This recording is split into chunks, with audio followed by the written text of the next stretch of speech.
Hello everyone, welcome back to Beyond the Veil Tarot and Astrology. Happy Friday. We are live on the channel. It is March 20th, the first true day of the new year in April 2026. I guess, well, March, April, whatever. Welcome back. We're gonna be doing live tarot this evening. So if you guys can see me, give me a thumbs up. Let us know that you guys can see us and say hello in the chat. And while you're here, please subscribe to the channel. Click the bell button below so you can see more of the videos while we are here. I'm here every Friday doing either live tarot or astrology readings. I'm also here on Tuesdays and Thursdays and Sundays too. If you want to catch my other videos, please consider joining memberships if you guys want to support my work. And if you guys would like to be a part of my level 4, where you guys can get a reading from me every month. You can choose if you want tarot or astrology. And we take our level 4 members first. We've got a whole slew of people who are already in the chat, so thank you guys. And those of you guys who have already signed up for a reading. If this is your first time here and you've never had a reading before, you can scan the QR code somewhere over here. And if you scan that, it's gonna take you to my PayPal. We're doing a 1-card spread for a $20 donation, or you can get a 3-card spread for $40. You guys can ask any one question you want, or if you want to get multiple readings, you can do that too. Choose your own adventure. What's up, Deanna? Hey, Patty. We've got a couple of members here. Looks like, what is that? Do the big things. Okay, I'll be waiting for you. But I'll give you guys a heads up for who I already have in the queue, and then we'll let you guys know when we're going to be shutting down the readings. We'll call last call, and you guys will get a heads up before we close that down. But we have got, for my level 4 memberships, Patty and Deanna. You guys are already in the queue. And then we also have Jenna. Who else do we have here? Is it Silamar? Am I saying your name correctly? Yeah, Solimar. And then we have Brianna, Corey, Natalie, and Vanessa. So you guys will hear me call your name out. If you guys want to get your readings, just kind of pay attention. Or if you guys can't stay, you can come back. We leave the readings live on the channel so you can check your reading. And also come back and leave me a comment. Let me know what happens with the predictions. I'm trying to think of what else. That's pretty much it. What's up, Amanda? How's it going? We're not doing astrology tonight. We're going to be doing astrology next Friday, and that'll be for the full moon in Libra. So we'll be answering questions about the full moon, or if you have questions about your natal chart or timing questions or synastry, we'll be taking all of that next week. So definitely pop back in for those readings. What's up, Dana? Thank you. Good evening, BTV tribe. This is the Friday night crew. There's definitely a Friday night crew, and then there is a Sunday morning crew that we have. There's 2 distinct different groups that we have. Thank you. I'll add you to my list. Do the big things. Let me just double check this. And we'll start with Patty and Deanna. You guys are going to be first. And then I'll add you, Paula. Thanks for showing up. And let's get right into it. So we're going to take Patty and then Deanna. What's up, Katie? Katie says, I'm both. Ooh, double threat. All right, what's up, Patty? She's a level 4 member now. Thanks for joining. Appreciate it. She says, I hate my job and the company I work for. Financially, I don't have to work anymore to survive, but I've never not worked. I'm afraid if I quit, I'll regret it. Is the frustrating cards say? Well, let's take a look. Let's take a look at what the cards have to say about Patty's potential dilemma. She's afraid of quitting her job. She'll regret it. Is she going to push through, or is it time for a new phase? All right, so give us some advice. That one's sticking out. Obviously, I got to grab that one, this one, and we're going to take that one. Well, I'm glad I grabbed that card because it's definitely pretty pertinent to your question. We've got the World card, we have got the 4 of Cups, and we have got the 5 of Coins. Now, it's interesting because usually when I see the 5 of Coins coming up, it talks about this fear of, am I going to have enough, right? Am I going to be able to survive? Am I going to be financially solid? And am I going to be in a situation where I'm going to be able to thrive? I feel like this is more kind of saying at the end of the spread that it's more about you going, did I miss out on an opportunity, right? Did I miss something that could have potentially been something, or am I just cutting something loose that wasn't going to make me happy or make me feel fulfilled to begin with? And so really it's a bit of a mixed bag. The fact that the reading is starting with the World card is saying like cycles are completing, they're concluding. So it's not necessarily saying that you have to quit your job, but it is saying like one phase of what you've been doing for some time is now coming to an end. Four of Cups talks about kind of feeling unfulfilled or kind of questioning what could have been, what should have been. So yes, there is the potential for sure that if you do say, all right, I'm walking away from this job, or I'm walking away from, being employed, that you're going to look back and you're going to be like, coulda, shoulda, woulda, right? But this can also mean that if you stay in this cycle past the time that you're supposed to be there, you will also think about the other potential. If you had taken time away from the job, or if you decided that you just wanted to take some time off until you could find something more fulfilling, you equally will wonder if you could have or if you should have done that. So it's a bit of like a double-edged sword. The last card that comes up is the Five of Pentacles. So for me, if you're in a situation where like financially you feel like you're solid, I think this is more talking about you feeling like if you stay, that you're not making the headway that you want to make, that you're not in an environment where you can then thrive, where you feel as if you're getting left behind, or you're not being kind of included, or people are not kind of boosting you up, or you're not getting to a point where you're feeling like you're making any headway in your career.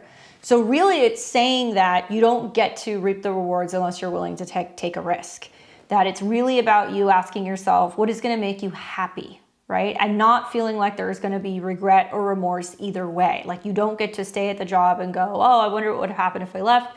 And you don't get to leave and then look back and go, oh, I should have stayed. I feel like it's bigger than what's actually going on with the job itself. It's more personal, because the Four of Cups talks about not really feeling like anything is going to make you feel good, or that things are kind of losing their luster, or potentially there is something that is coming up for you where you're just not fulfilled, and it's not the job itself. It might be the type of field that you're in. It might be also that you're feeling burnt out, and that it's a matter of going and dealing with that burnout, getting some perspective, taking some time away with the Four of Cups to kind of reflect before you make a bigger decision that you would potentially regret. So I would be thinking about, well, can you explore options, right? Like, could you potentially take a leave of absence from work? Right? That's something you can consider, especially if you're afraid of like losing the job altogether. Are you overdue for a vacation? Do you need to kind of get some time away to get some perspective and think about what it is that you want? You may also find that if you're in a situation where you're going to go looking for a job elsewhere, there is the potential that you're going to be like, wow, okay, the job market out there is pretty difficult. I'm not necessarily seeing some of the positions that I would want that are hiring. Maybe you're feeling like it's very competitive and it's harder for you to kind of get callbacks. So before you're doing anything crazy where you're quitting your job or you're putting yourself in a position where you have to stay, sometimes it's not A or B, sometimes it's C. And I would be really trying to see where you can get outside of your daily routine, or being at the office all the time, or being on the grind, so you can take a step back and then really ask yourself if you miss doing that type of work. That way you don't feel like you're doing anything drastic, and you're not just kind of throwing the baby out with the bathwater and then being like, oh man, I should have kept this, to really shift gears and be able to think about what's going to be best for you physically, right? And emotionally in the long term. No, there's no guarantee here. There aren't any cards that are coming up saying, yes, leave your job, you're going to have bliss, everything's going to be great. But there's also nothing here that's saying if you stay that you're going to be fulfilled. When the World card comes up, because it's a major arcana and it's like the last for the entire, majors, it means that one phase has ended. So I'm also wondering, is it possible for you to segue either into a different department? Is it also a situation where you could be going and talking to HR and being like, hey, you know what? I've got some stuff going on. I need to kind of take a break. Could be no more than about 4 or 5 weeks, because you've got a 4 and a 5 that's kind of coming up. That would allow you to be able to kind of segue and make that decision. And I would say come back to this within at least 4 weeks. So that way you're giving it a little bit of time before you're able to kind of make a big change, right? Difficult questions, but certainly I would say if you have the opportunity to take some of that time, I would take it, because it's going to give you some insight as to which direction is going to be best for you. What's up, Nat? She says, anybody having a hard time seeing the cards? I can see the cards. They might be a little darker depending on your screen. Is anybody else having issues seeing it?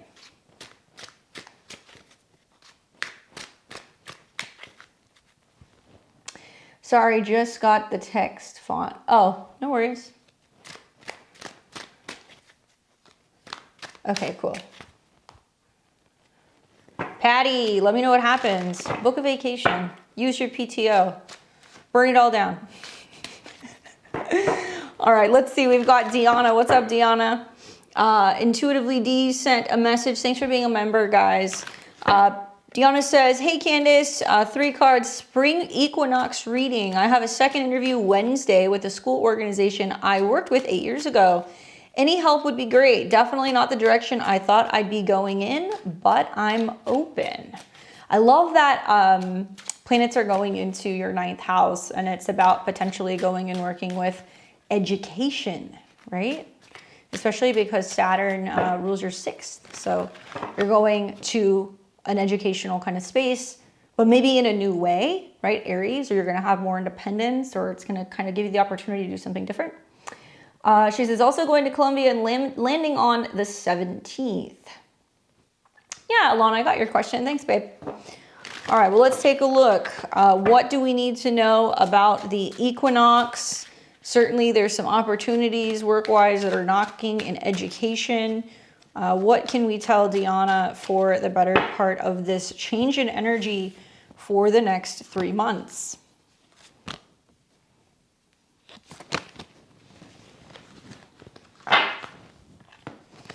We got 8 of coins, Ace of swords, 7 of coins. I like it. I really feel like the shift that's happening is more physical and financial, right? So a lot of it because of the coins that are coming up, and also because the ace is kind of presenting itself, which talks about a change in how you're thinking, how you're communicating. And also, I don't know if there's something that you're doing that's like affirmations around money, around stability, around security, around health, something you're writing, something you're saying. Maybe there's just like a phrase that you're repeating, and maybe there's like a mantra that you have, but you're doing something to shift the energies. I know that sounds weird, and it might be intuitive, but like aces really bring in this fresh new energy, and it's going to be more masculine. So it's going to be I am, like that kind of stuff. You're doing affirmations nightly. Whatever you're doing, you're tweaking what's actually coming in, and it's creating physical change. And I can see that because the 8 of coins is saying like, yeah, working hard, really refining, you know, maybe how you look at stability, resources, work, money. It's a great card. I mean, 8s always deal with change, and they also deal with wealth. So it can be basically saying that over the immediate next like 8 weeks, there's definitely going to be a shift in your mindset when it comes to productivity, and also when it comes to work. Now you're going to work hard for it, but it's going to be something that's going to be positive for you. And I think with that Ace of Swords, this is all about information, and it's also about education and learning and adventure, but more in a sense of the mind. So I love that Saturn's going into your 9th house, right? You're traveling, you're going to go and see another culture, you're going to go to another country, but this is the ideas and the frame of mind that shifts, putting yourself in a different place, and also like absorbing everything that's around you. Maybe you're going to have clear kind of thought patterns. Maybe you have aha moments and epiphanies. Maybe you are journaling and there is some like breakthrough or insight that you have. This can also mean that you're in a strong period of just really thinking clearly. And now you're able to put one foot in front of the other and really focus on things that are going to bring you lasting change. Contracts, interviews, anything that deals with media, writing, sharing, teaching, all that stuff is going to be really prominent. I feel like if you're going into a situation where you're going to be interviewing for a job, you're going to nail it with Ace of Swords coming up with the 8 of coins. The final card that you get is the 7 of Pentacles. So what's interesting is just intuitively, I feel like what's going to happen is you're just noticing that things you're thinking about or things you're saying are manifesting like instantly. And some switch flips and you're like, wow, I really can think my way into a new situation or a new direction. And now that things are going to be flowing and coming so much more easily, you're going to go, what else can I do this with? And that's the 7 of coins. That's about you reevaluating and reassessing, where do I want to put my energy? How do I want to be spending money? How do I want to be investing money? Where do I want to be investing my time? And you're really thinking strategically when you have the Ace of Swords coming up with the 7 of coins, because you're going to be saying to yourself, is this the right direction for me? And you're going to be making decisions that are not necessarily financially based. It's more about what's fitting into the life that you're creating, the lifestyle that you're creating as well. Because there is some limiting energies that come up with the Pentacles, because we can commit to a job, we can, commit to a new financial situation, we can have bills to pay and things like that. and we can think more about what is going to be practical rather than what's going to be ideal. And so I would caution you against making too many changes or straying too far away from the progress that you've made about trying to kind of create a life that's going to have more freedom. And really, it's about structuring work around the lifestyle that you want, whether that's traveling with your family, you know, being able to continue your studies, maybe relocating. And it's saying you're going to really have to feel it out and make sure that it's going to make sense for you and that it's in alignment with the life that you have been building. It also means that you may potentially get the opportunity or the offer for work, and then you're going to have to sit back and go, is it worth this? You know, is it worth what they're going to pay me? Is it worth the amount of energy or time that I'm going to be dedicating? Is it also worth holding off and waiting until there's something else that comes up that's better if you're going to potentially have to kind of make some sacrifices and give things away? So work will be there. I definitely think that the Eight of Coins is saying that you're still going to continue to apply for positions, or you're still going to continue to see what's out there. And it's okay to be choosy right now, because that they're just going to keep coming. And really, it's like you're almost being tested to see, are you going to make the sacrifice of some of the things that you have been building out for security? Or are you being more conscious and conservative with your resources so you can hold out for something that you feel like may be a better fit, right? She says, that makes sense. I booked out an event this weekend with a new venue. I would have to sacrifice my flexibility. Yeah. And so that's the thing, is that the offer is there. Like, there is definitely going to be an offer there that will be presented to you. And it can even mean that if you're like, hey, this is what I can do, this is what I can't do, there may be some flexibility. But if it's not going to work for you, then you're going to keep building the way that you've been building until something comes in that's going to be pretty definitively in alignment, right? I hope that's helpful. Cool cards that you have, though. It looks like you're like super busy. Emperor Power is 1111, y'all. Sending all the blessings. Well, Mr. Powers, how did you know that's my birthday? All right, let's take a look. Let's see who we have next. We have got Jenna, and after Jenna, we have Selimar.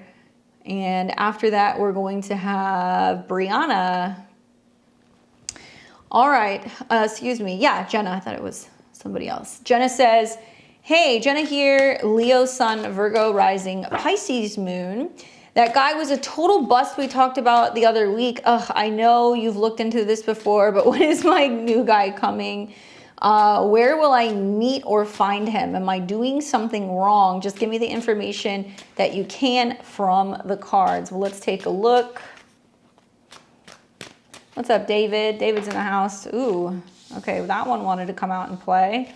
So we have got the first card, which is the Chariot. 1, 2, 2. 2 plus 1 is 3. All right, so we've got 10 of Coins and the 6 of Swords. To be a Virgo rising, I kind of feel like the universe is kind of playing tricks on some of my Virgo risings, because you've had like eclipses in your sign, stuff that's getting shaken up with your routine, and then you have this retrograde that's been going through Pisces while Saturn and Neptune are leaving. So it almost feels like a continuation of the Saturn and Neptune transits, which feels sometimes a little confusing. Anyway, you got a major arcana card coming up. So if you're looking for timing is going to be June and July. Okay, that's going to be a prominent time period because this is connected to Cancer, which is also associated with the moon. So it can mean watch for full moons. In particular, I would say, just thinking about a Virgo rising chart, you know, Mercury is going to retrograde very close to Jupiter, your relationship lord, literally in the end of June going into July. That's when that's going to happen. Likely, you would have the potential to get introduced to somebody at an event or through a family friend or even like a gathering. The other thing that I would say is you have to go and look at where Jupiter is right now, because Jupiter rules your relationships. Well, it's in Cancer, 11th house. Go and look at your natal Jupiter and what's happening to your natal Jupiter, because that's going to tell you some more as well. But it's saying it's coming, but there is also this sense of getting your ducks in a row. So when the Chariot card comes up, sure, it could mean you meet them when you're traveling. It could mean you meet them when you're visiting family, or when there is potentially a change in your living situation. But the other side of this card is saying that there's like one version of you that's going in one direction, and then there's one version of you that's going in another direction, and you have to kind of rein in the horses and bring them together so they're going to the same location and like direction that they need to be going in. And so sometimes with this card, it means that there are these like subconscious, energies that's like really pushing us to do something. And then there's kind of like what's actually happening, or what like the universe is kind of like orchestrating. It can mean that there's a bit of like a mixed bag emotionally right now. And that part of you is like really eager to want to get into the relationship land. But then there's another part of you that's still kind of dealing with some residual issues or things that need to be kind of dealt with. So you have more clarity about where you're going with relationships. I think that the 10 of Coins is a wonderful card because it's saying that under the themes of what your goal is with relationships, Cancer could mean, hey, I want to move in with somebody, right? I want to build a life or a domestic kind of space, or I want to have a family, like that kind of stuff. And then the 10 of Coins is talking about long-term relationships. This is about legacy. This is about family. This is also about something that is going to stick, that's going to be good for you in the long run. So it is saying that's what your goal is, that you're looking for something that's going to be a long-lasting relationship or marriage.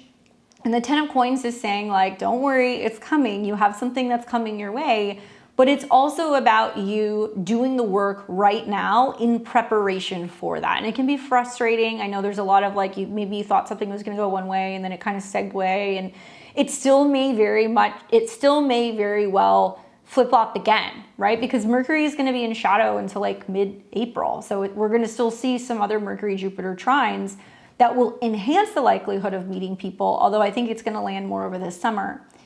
10 of Coins is also talking about doing the things in preparation for that person to come, i.e., are you working on yourself? Are you also trying to become the best version of yourself to meet somebody, where they're at?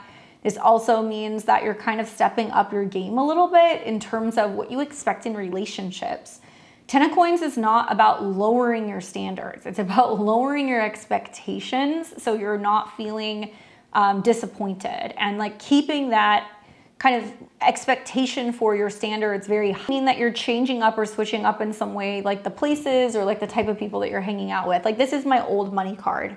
Right? So it's not like you would be going somewhere and like trying to meet somebody at a pool hall. That's not 10 of Coins. 10 of Coins is you're going places where there are people who are more so established.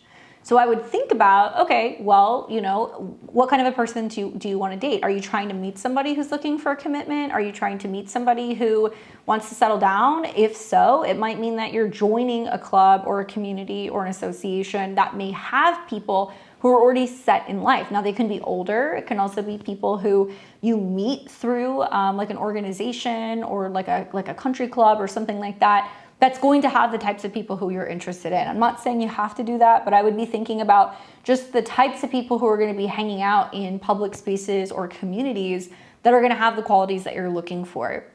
And then finally, the last card you get is the 6 of Swords, which if you're going to pull swords, I think this is one of the better swords you can pull because it does mean that you're moving on to a more peaceful, kind of serene period. It can talk about feeling like you're in limbo for like a 6-week period of time. It can also mean that, yes, through movement, we've got 2 movement cards.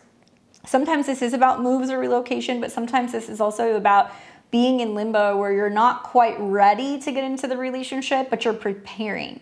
And when you get to the 6 of Swords, it means that you're moving on from an area where there's been some confusion, some conflict, some static, to somewhere that's going to be more peaceful and serene. I think with this card coming up, it's really saying like you're in between phases. You have decided that you don't want to just be in some kind of like relationship that's not commitment oriented. It's a little bit more casual, or you don't really know where things are going. You're moving away from that. You're going in the direction of being like, I know what I'm going to find. I know what I want. If it's not here right now, that's fine. But I know that I'm in the process of meeting them.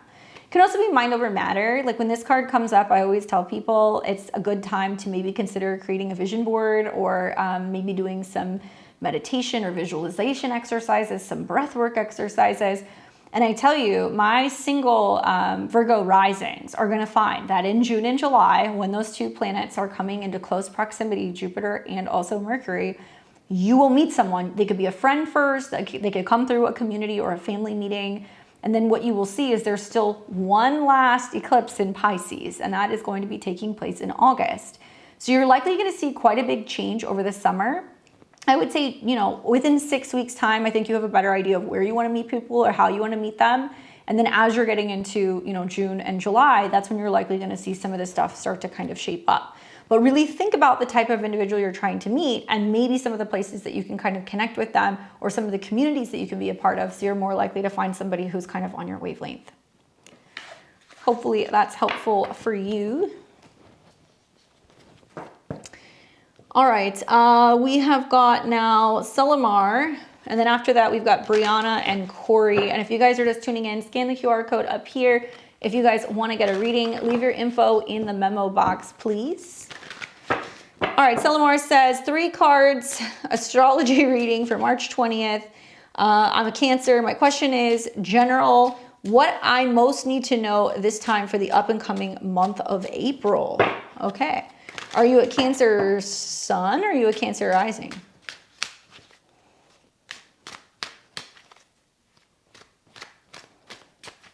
All right, let's take a look. So what can we tell them about what's coming for the month of April?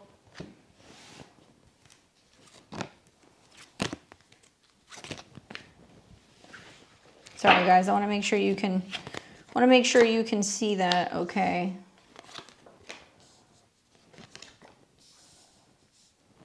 Is that good there? All right, so we've got the Judgment card, the 6 of Pentacles, and the Page of Wands. So obviously we're starting off strong with a major arcana. The Judgment card is talking about real big definitive change. That makes perfect sense to me, especially with like just Cancer in general. I think about April being a month where there's a lot of planets that are going through Aries. So for Cancers, you're going to see that this is challenging because it's going to be squaring you by sign. So there's going to be some type of situation where, you know, you're going to see you have to make a big decision, or there's been a long-standing kind of thing coming that feels like it's been weighing heavy on you. It can be about work-related matters. It can be about responsibility. It can also be about fresh starts when it comes to your status or your reputation out in the world. But the Judgment card is saying it's something that's been due for some time. Like there's a situation, sorry guys, maybe it's the lighting. I know you can't really see the words. But there's been a situation that's been due for some time for you to make a decision on. You can also feel like things are kind of coming back, because obviously with the Judgment card, we see like everybody's being raised out of, you know, the coffins. They're coming back from the dead. And it's meant to be a situation where it's saying like there is this renewal that comes from this. And whatever keeps coming back up that's been problematic for some time, or things that have been bothering you, or maybe things that you have felt are blocked, are now shifting, and you have the opportunity to kind of really make a decision, stick to it, and then move forward. The other thing is that the 6 of Pentacles comes up in the current position card. So it's really a time of balancing things out. And you're definitely going to see that, especially under the full moon that's going to be in Libra right at the beginning of the month. That's obviously going to be kind of on the home zone for my Cancers, and it's going to be opposing the sun in Aries. So really, the full moon, and if you're a Cancer, you're ruled by the moon, it's setting the stage for everything that you're trying to balance out in the month of April, where Jupiter in your sign makes you want to do everything at one time, and it's going to make you want to travel, focus on your health, your habits, while you're kind of getting pushed and pulled between dynamic things that are happening either in terms of home and your living situation, while simultaneously you're going to see a ton of planets that are going to be moving through your 10th house if you're a Cancer rising. So it's very much about this relationship to home and also your career and your identity out in the world. The key with the 6 of Pentacles is everything has to get into balance. You have to really reevaluate and reassess and determine where you can give your time and your energy to. And also it's about really looking at things and going, who's also helping support me? It can be about balancing your health, also kind of just managing your schedule and your kind of work-related things. It can also be very much kind of connected to reassessing who's got your back, and like if people are supporting you emotionally or in relationships in terms of some of these bigger changes that you're going to be making out in the world or professionally. This does mean that it can be about balancing your budget, managing expenses, things that are connected to dealing with finance. But it's also about paying it forward. So if you find that you have the ability to be generous and be supportive and helpful of other people, you're going to see that that's going to kind of come back around to you, and it's going to be really supportive as you're going through this balancing act in the month of April. The last card that you get is the Page of Wands. So the Page of Wands is obviously connected to fire signs. Aries, Leos, and Sagittariuses are what you want to watch for. This can mean that you're actually making a little bit more time in your schedule and you're balancing things when it comes to exploration, creativity, self-expression, playtime, adventure, traveling. And pages are basically like students. So there are these mature energies that are learning how to dive deep into their element. Likely, maybe this is this time where you're like, that's it, you know, it's been all work and no play, and I feel like I need to have some playtime or some creative opportunities or some things that are hobbies that's balancing out my life and making me feel like I have the opportunity to do things just for me, just for the sake of doing it, not necessarily connected to relationships, work, or anything else. It can also mean that there can be younger kind of people coming into your life or creative collaborations. It can be about tapping into your personal creativity and feeling like a little bit more lively and spontaneous. It can also mean that there's just new hobbies that are coming into your life that are allowing you to feel like you have a bit of a break from your routine. I think that if there has been things that have been out of balance in your life, particularly I would say with relationships and home and family or work, now you're going to start to take a step back and you're going to go, okay, what do I need to make my life feel more so complete? And if something is feeling out of balance, you're going to be the one who's going to take action, Page of Wands, to be like, let me readjust this a little bit. Like, let me find ways that I can shift things so that way I feel like I have a better balance overall. And also you're going to feel happier and a little bit more fulfilled. So moderation, balance, give and take, these are all the terms that you really want to kind of focus on in the month of April. Hopefully that's helpful for you. What's up, Robbie? Let's see. I got you do the big things you're in.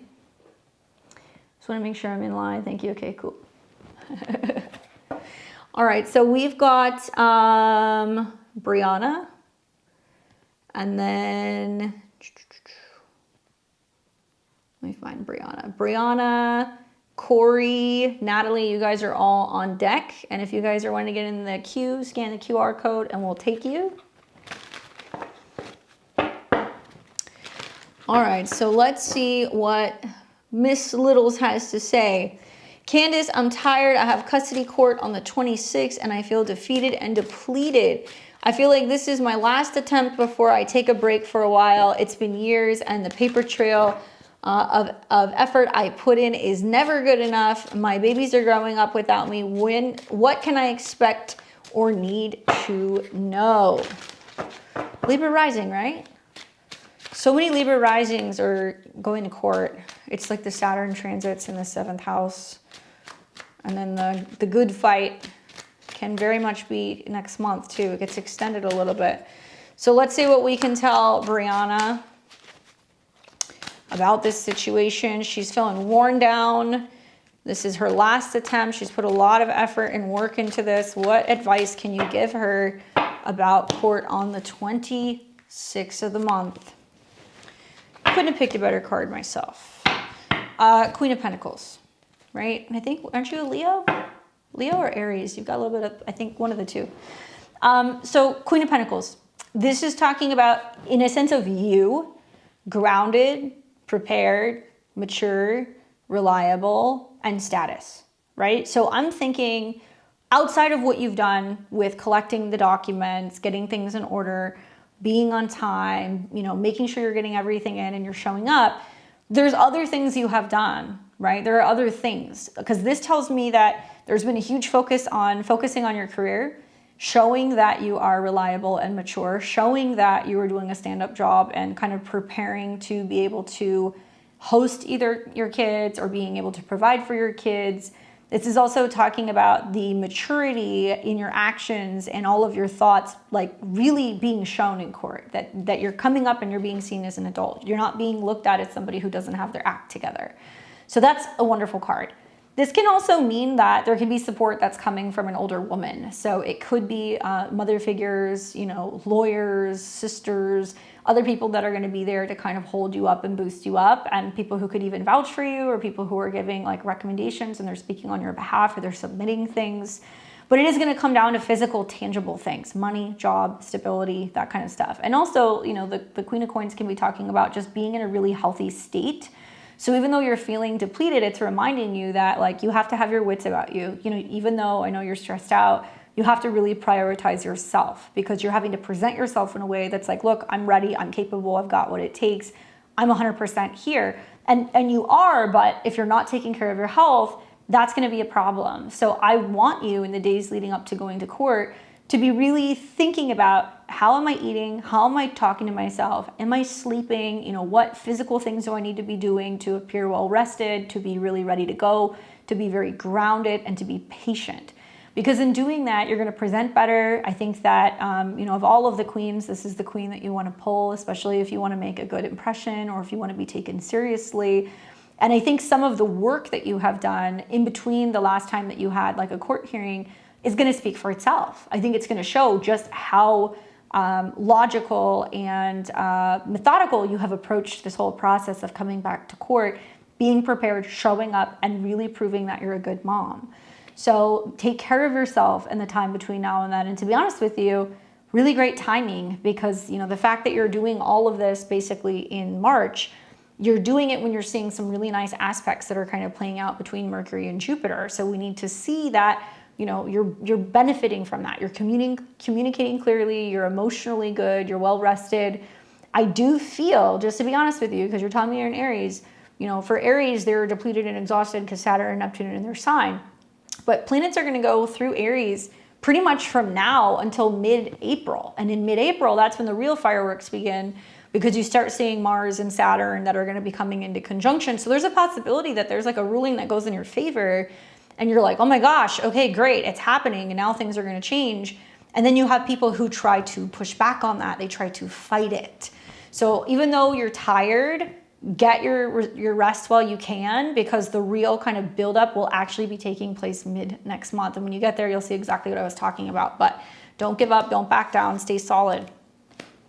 Good luck on that. Burn a brown candle. We've got Corey, Natalie, and then Vanessa. What's up, Corey?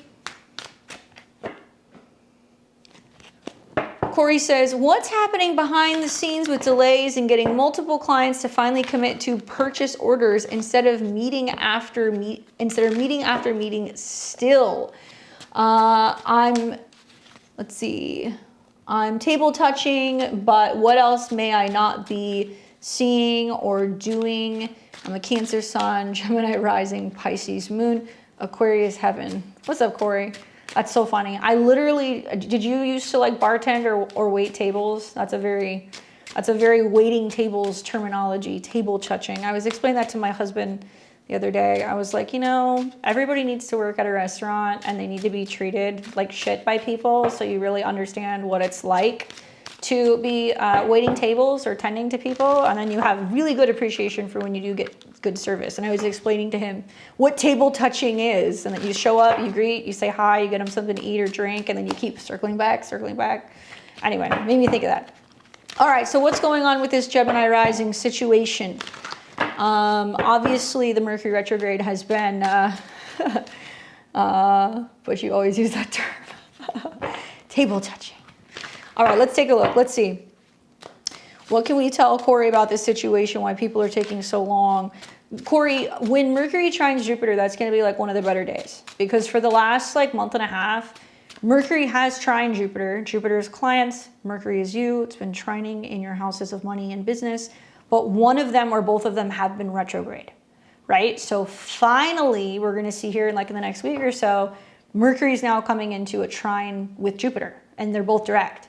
Mars also is coming into a trine with Jupiter. So you might see like a last good run where you're really pushing, and then boom, the floodgates open, and then suddenly there's some good news and things start to kind of change. And you'll see a little bit of this again in like June and July, but let's see. The world would be much better if people waited tables. I don't know, I kind of liked doing that. I was telling him that too. I was like, I liked bartending and waiting tables. Crazy, there's the Page of Wands again. Here's the confirmation card that you get is the Page of Coins. Here's the deal, you gotta keep on keeping on. You gotta keep fighting the good fight. And I know maybe you feel like, oh, like I don't wanna keep going back, or I don't wanna seem like I'm too pushy or I'm too eager. But when I think of the Page of Wands, I think of somebody who's just totally enthusiastic and excited to learn something new or engage or be social. Like this is a social card. So you don't have to treat it as if, oh my gosh, are they going to get annoyed if I'm like doing my table touchings, coming in and checking in on them and being like, so what's going on? It doesn't have to be portrayed as it's just business. And I know in your mind it is business, and it is, but it's also about being like, hey, just want to check in. How's it going? How are you doing? You know, and if for whatever reason you want to propose something and kind of be like, you know, if you have any questions, you know, reach out, give me a call, be happy to set up like a lunch or have a meeting. It could also mean that this is about taking a little bit more of a personal, like having a little bit more of like a personal touch with some of these people. Like for example, I don't know how well you know your potential, you know, clients or customers, but I would take note of some of their interests. Like if you know that you've got a client that's like a diehard Lakers fan, I would be like watching the Lakers scores or whatever sports that they're into. So that way you talk to them and be like, oh my God, did you see that game? Crazy. Because that's the opener to being like, we could do a little bit of back and forth. There's more of like a personal relationship there. It's engaging. It doesn't just feel like business. It doesn't feel like they're kind of being bombarded. Not that you are. And then there's going to be something that's going to spark. I would like to see you doing that stuff. I feel like if you are showing that you're not just there just to sell something and you're not just there just to kind of, you know, communicate or try to negotiate or try to propose something, you establish a relationship with them. There's trust there. There is also a feeling of, oh, it's not just doing business, but it's like I'm talking to somebody that I enjoy talking to, that I feel like I'm getting to know on a personal level. Therefore, you trust each other, and then it's going to open the door to maybe working with more people or potentially having more business coming in.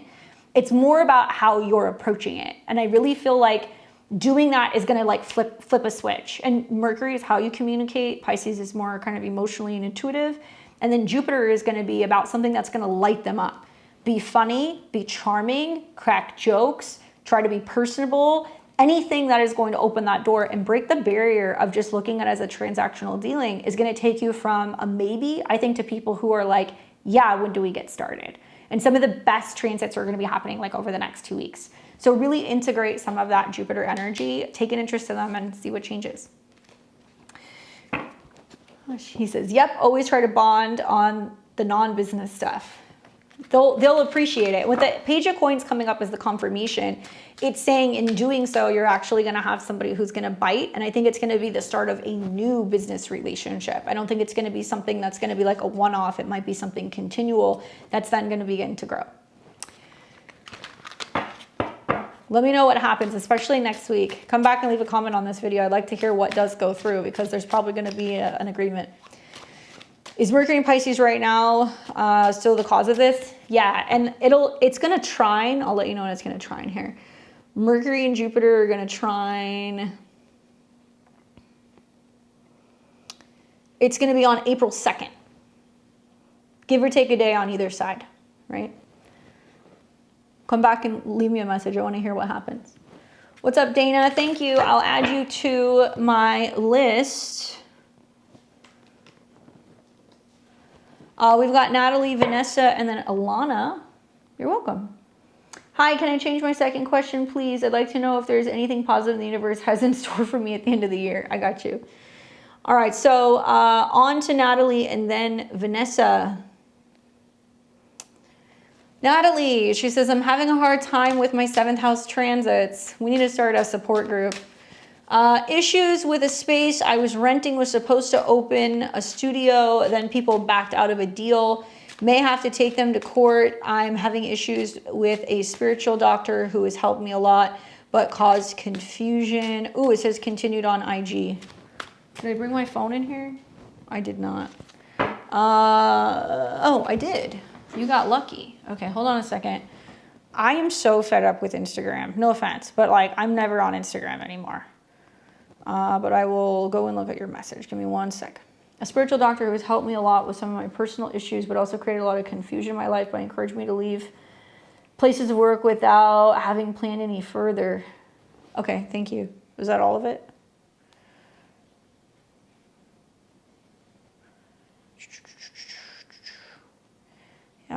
Instagram must have heard me talking trash. There we go. Getting my home studio set up, but I want to ask, is there anything I can do to not have so much 7th house confusion and conflict? This doctor helped me so much, but I don't know if I can work or will work together again. I feel like it's everywhere I turn, from the hair salon to the yoga studio.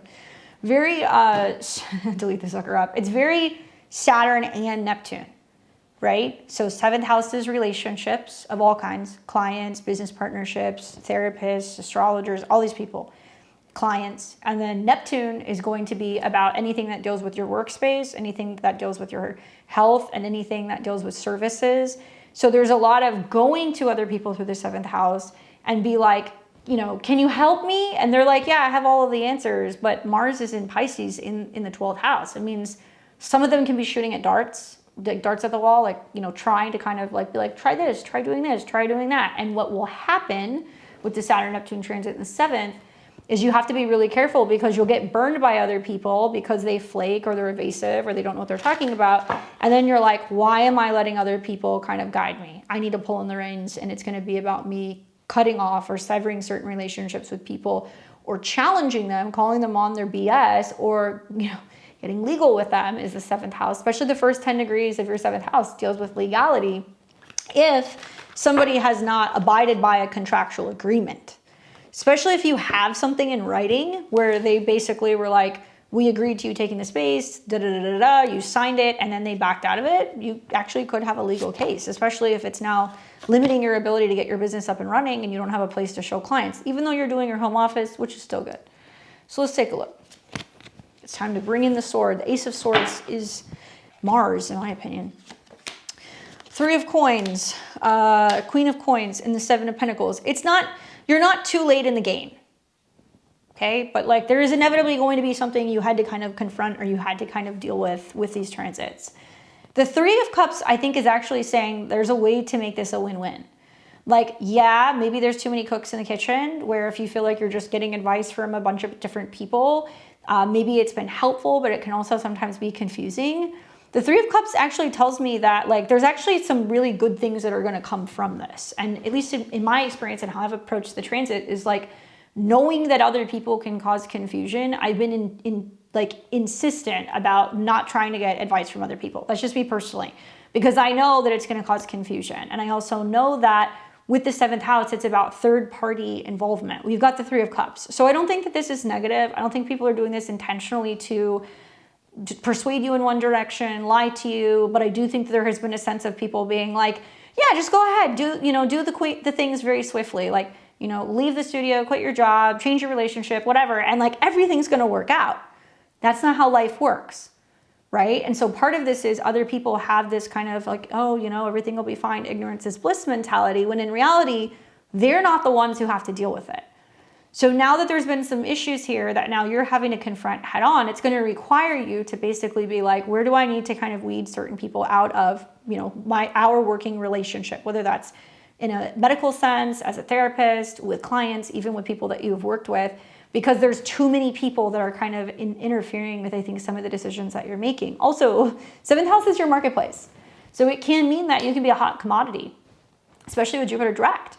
So it's saying that once you get your affairs in order and you figure out where you're going to be working, which should be focus number 1, having that business that you're setting up or your home office or what have you, people will come. If you build it, people will come. Then what you need to do is, once you get solid and all of that is situated, then you need to really buckle down, because probably what's going to happen is you're going to have to realize in April, when some of these transits start coming through, that you can't just work with anyone. You're only going to be working with select people, and not everybody's going to get access to you. You will also be put in a situation, because it's going to be about business and it's going to be about money, that you're going to buckle up. You're going to basically be like, okay, realistically, how much money am I out if I paid a deposit and you didn't give it back? I don't know if that happened.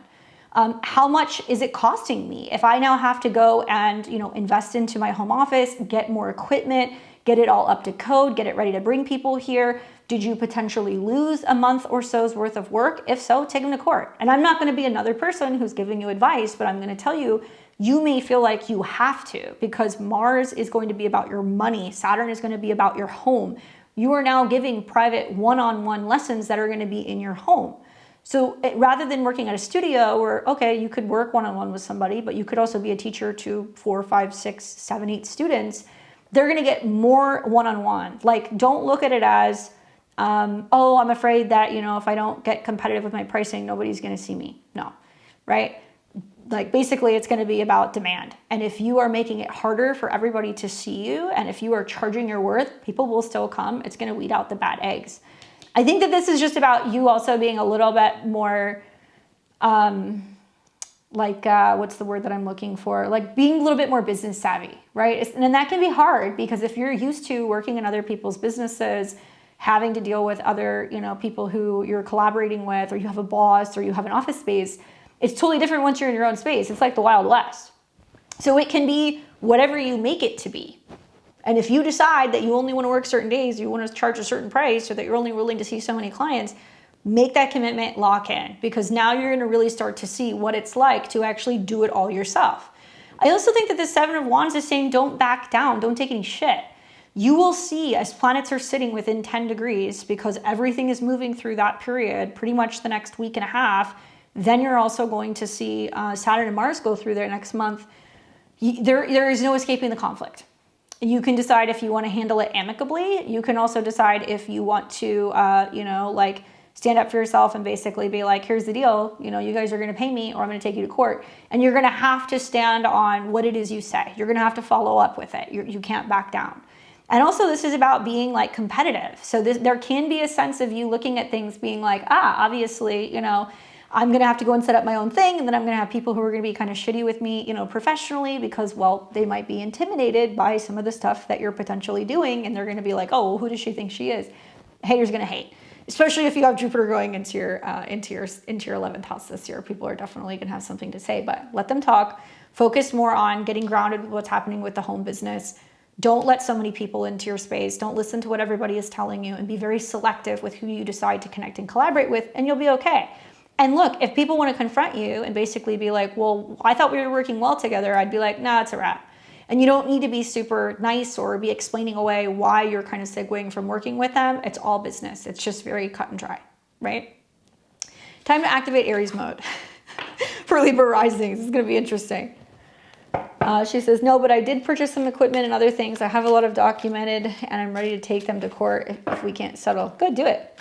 And that's the other thing is Seven of Wands may very well be like, I'm not going to settle. So, or you could say, this is what I want. If they won't settle, I would be like, cool, take them to court.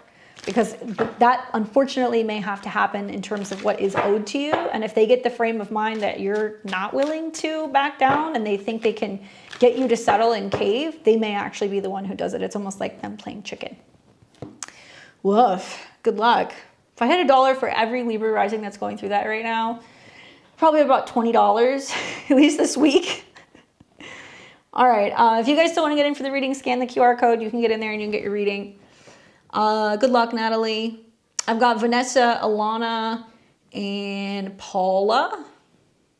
And also my super chat. I did not forget about you, Dana. All right, Vanessa says, 2 separate questions, please. I moved into my new place. Can you tell me if my neighbors behind me are good people? It's 2 guys and a lady. And then you also said that you wanted to know about what things the universe has in store for you, anything that you need to know about now and the end of the year. All right, so let's take a look. What can we tell you about this? We've got 1 card that's going to be for the move into a new place and the 2 neighbors that are behind you. I get the 4 of Wands. I love that card. I feel like the 4 of Wands is like good energy. Like they may be a lively bunch. Like it can be, they're a group of people living together, they're a family, they're friends, whatever. But like very welcoming, very warm, people who are also very social, or they're going to be people who are going to be like doing stuff actively, like at home, or they're outside, right? 4 of Wands, I think about people who sometimes have barbecues, they have cookouts, they have family get-togethers, they're doing activities, like they're going to be outside and they enjoy being outside, which from what I understand, based off your last place, you're always outside cleaning up the yard and doing stuff because you feel like you have to. But now it may be nice to be around people who genuinely also want to keep up their space. They want to have a beautiful, home and yard and neighborhood, and they take pride in that. And there's also like a sense of them really enjoying like the camaraderie of the people that are around them. So I don't feel like they're going to be difficult to deal with.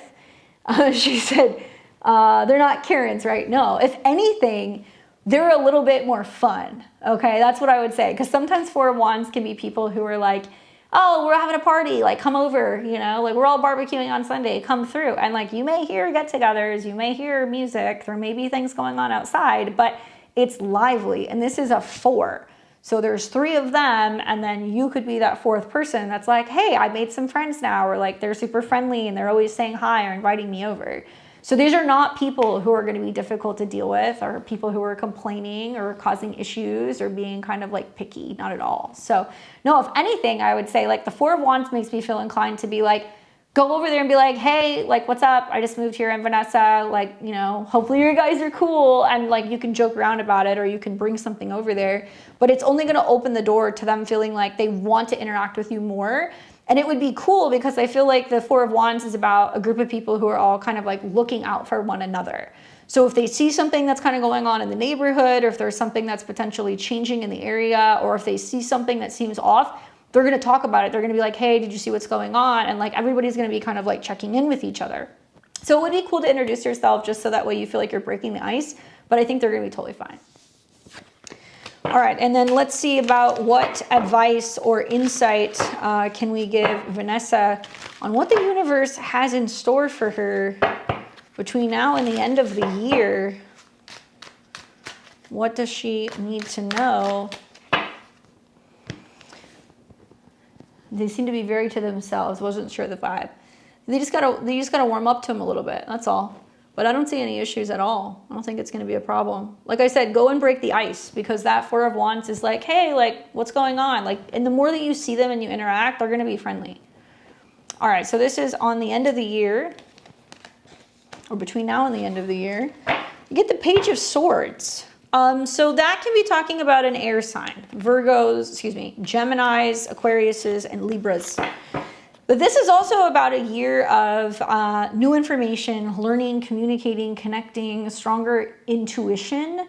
It can also be about exploring. And so I kind of think about some of the stuff that you got going on in your chart. Like, there are going to be opportunities for you to like travel or get out of town or go and do things out of your usual kind of hangouts and haunts. One period would have been March. You'll see another one that's going to be happening in June and July. You're going to see another one that's going to be happening in the fall.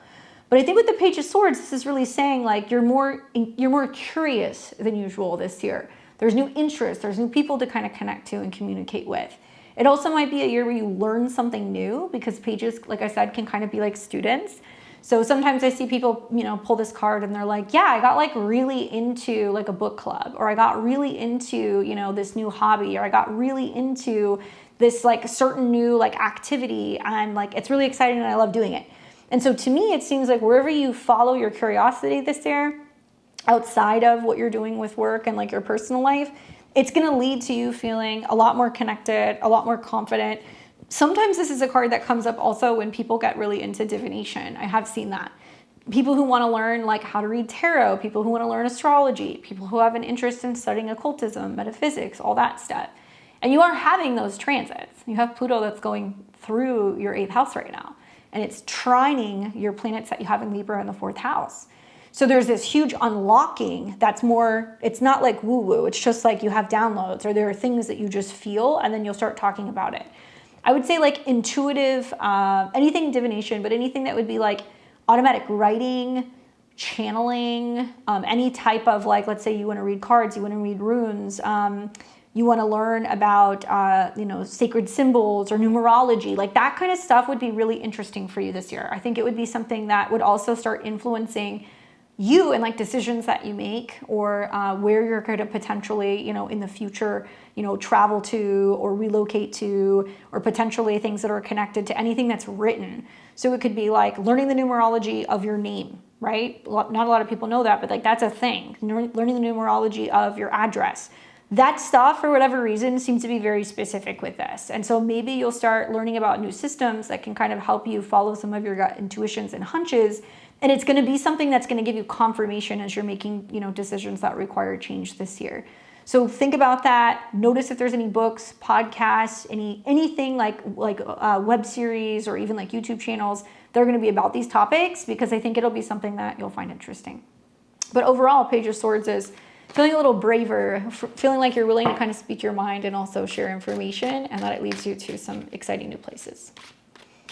And in a way, moving is that. It was already kind of like a leap of faith because you were living at your last place for like quite a long time.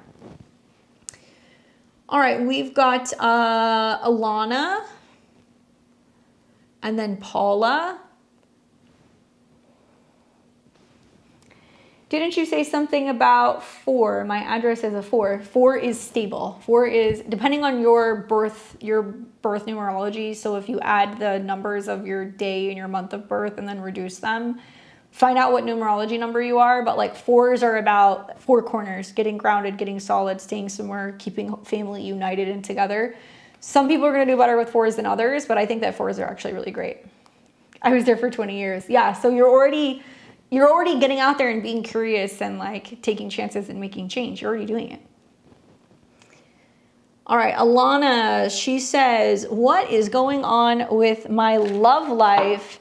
It's been a whirlwind and I'm curious what's coming next and how I can better meet whatever there is. There's a new guy, Steve. He's a Taurus. I'm intrigued by him. Is he going to stick around? Let's take a look. All right, Miss Alana. Aren't you like a late degree Virgo rising, I think? I would imagine like the Mercury retrograde's been interesting there at those degrees. 1, 2, 3. So what's going on with her love life? Is this Taurus named Steve going to stick around? That's such a Taurus name, Steve. 6 of Swords. 9 of Cups. There's a 7 of Wands again. I feel like you're kind of in limbo right now, right? Like I kind of feel like maybe it's the retrograde. Maybe it was a lot of like, am I going to be dating again? You meet somebody. There's been a bit of like a back and forth. Not in a bad way, but you're just still kind of feeling it out. And there is this sense of you being like, is it going to be this or is it going to be better? Like, what's it going to be? Like you want that definitive answer. And the truth is you're not going to get that definitive answer right now. Give it 6 weeks. 6 of Swords means that things are going to get better. We're not going backwards. We're going forwards. And where we're going is about better communication, more clarity, knowing that things are going to be running smoother. But it's also this sense of being in limbo. So it can also mean that it's this uncomfortable period where, yeah, there's going to be another month or so where you guys are still in limbo. You're just getting to know each other. You're kind of dating. It's casual. There's not going to be anything definitive. However, then it looks like things start to change. And so it reminds me a lot of, for the Virgo rising horoscopes, Saturn and Neptune go into Aries. It's like, oh, I'm changing. I'm learning that I can be more so open to change, to transformation, to merging, to vulnerability. And those changes happen within you. It's more mental, it's more emotional, it's more psychological. But you're pretty much a Libra rising. So where all of the confusion, the not knowing what's happening, everything that's happened in like the Saturn and Neptune and Pisces era is over. And as soon as planets go into Aries, which they already are now, Saturn, Neptune, and Venus are there, over the next month, you're going to see a ton of like action in relationships. And like you may see that a partner is suddenly now showing up and they're taking the lead and they're going to be a little bit more, I think, decisive. I think with the Knight of Cups, that's a card I want to see. Like if you're dating somebody, I want to see the Knight of Cups come up because it tells me that they're going to be more, hey, I miss you. I want to see you. Let's get together. Let's do something. Let me take you out. Let me wine and dine you. Somebody who's like a lover and also somebody who's like very emotionally available and taking the lead in the relationship. So I would say give him a chance. Let him get to know you. Let him do that. Also, I think with the 7 of Wands is it's saying that it's not about feeling like you have to figure it out all right now. It's more about you going, okay, I'm going to show up. I'm going to put myself out there. I'm going to keep trying. I'm going to allow myself to know what it's like to kind of be courted. And yeah, things move a little bit slower when Saturn's in your 7th house, right? Because somebody is maybe doubting themselves, or maybe somebody who hasn't been, dating in a while is now dating. And like now they're just really trying to kind of build up that momentum, that confidence. It could also mean with the 7 of Wands, it's like not backing down. And so one thing I have observed from a lot of my Virgo risings over the last couple of years is that, yeah, when the going gets tough, you have partners that usually run away. But now it's in Aries. So really, it's about them recognizing and realizing where they're holding themselves back. And if they can realize that and they can find that sense of confidence, they're going to show up and it's going to be like, okay, I'm ready. And so you're giving him that time to kind of find his way in this like dynamic between the two of you. It's also about you going, I am just very open to love. I'm not going to wait. I'll give him time to come around and figure it out, but I'm going to keep on my search. So you're also going to spend less time hung up on somebody or being in confusion land or giving them chances. You're going to be kind of keeping it moving very quickly. It's also possible some of these transits, they're going through some of their own stuff. And so he may not be kind of communicating that because Mercury is retrograde or has been retrograde, but he may be a little bit more vocal about that over the next, 6 to 7 weeks. Give it that long. Is there a possibility that the Knight of Cups could be another person coming? Absolutely. Okay. And this is not a Taurus. This is a water sign. Cancer, Pisces, Scorpio, or somebody who's a little bit more emotional, somebody who might have lighter features. It can also be somebody who is going to have like longer hair and they're kind of just a little bit more Knight of Cups. I don't know. They're just a little bit more sensual. It can also be somebody who is just like very much like a romantic. Okay. So I would say you're in limbo. You can be technically kind of seeing and dating other people. I'm not saying you should, but if somebody comes in and they're like all systems go, you're going to have a hard time saying no. And you're going to be basically be like, okay, cool, I'm going after what I want.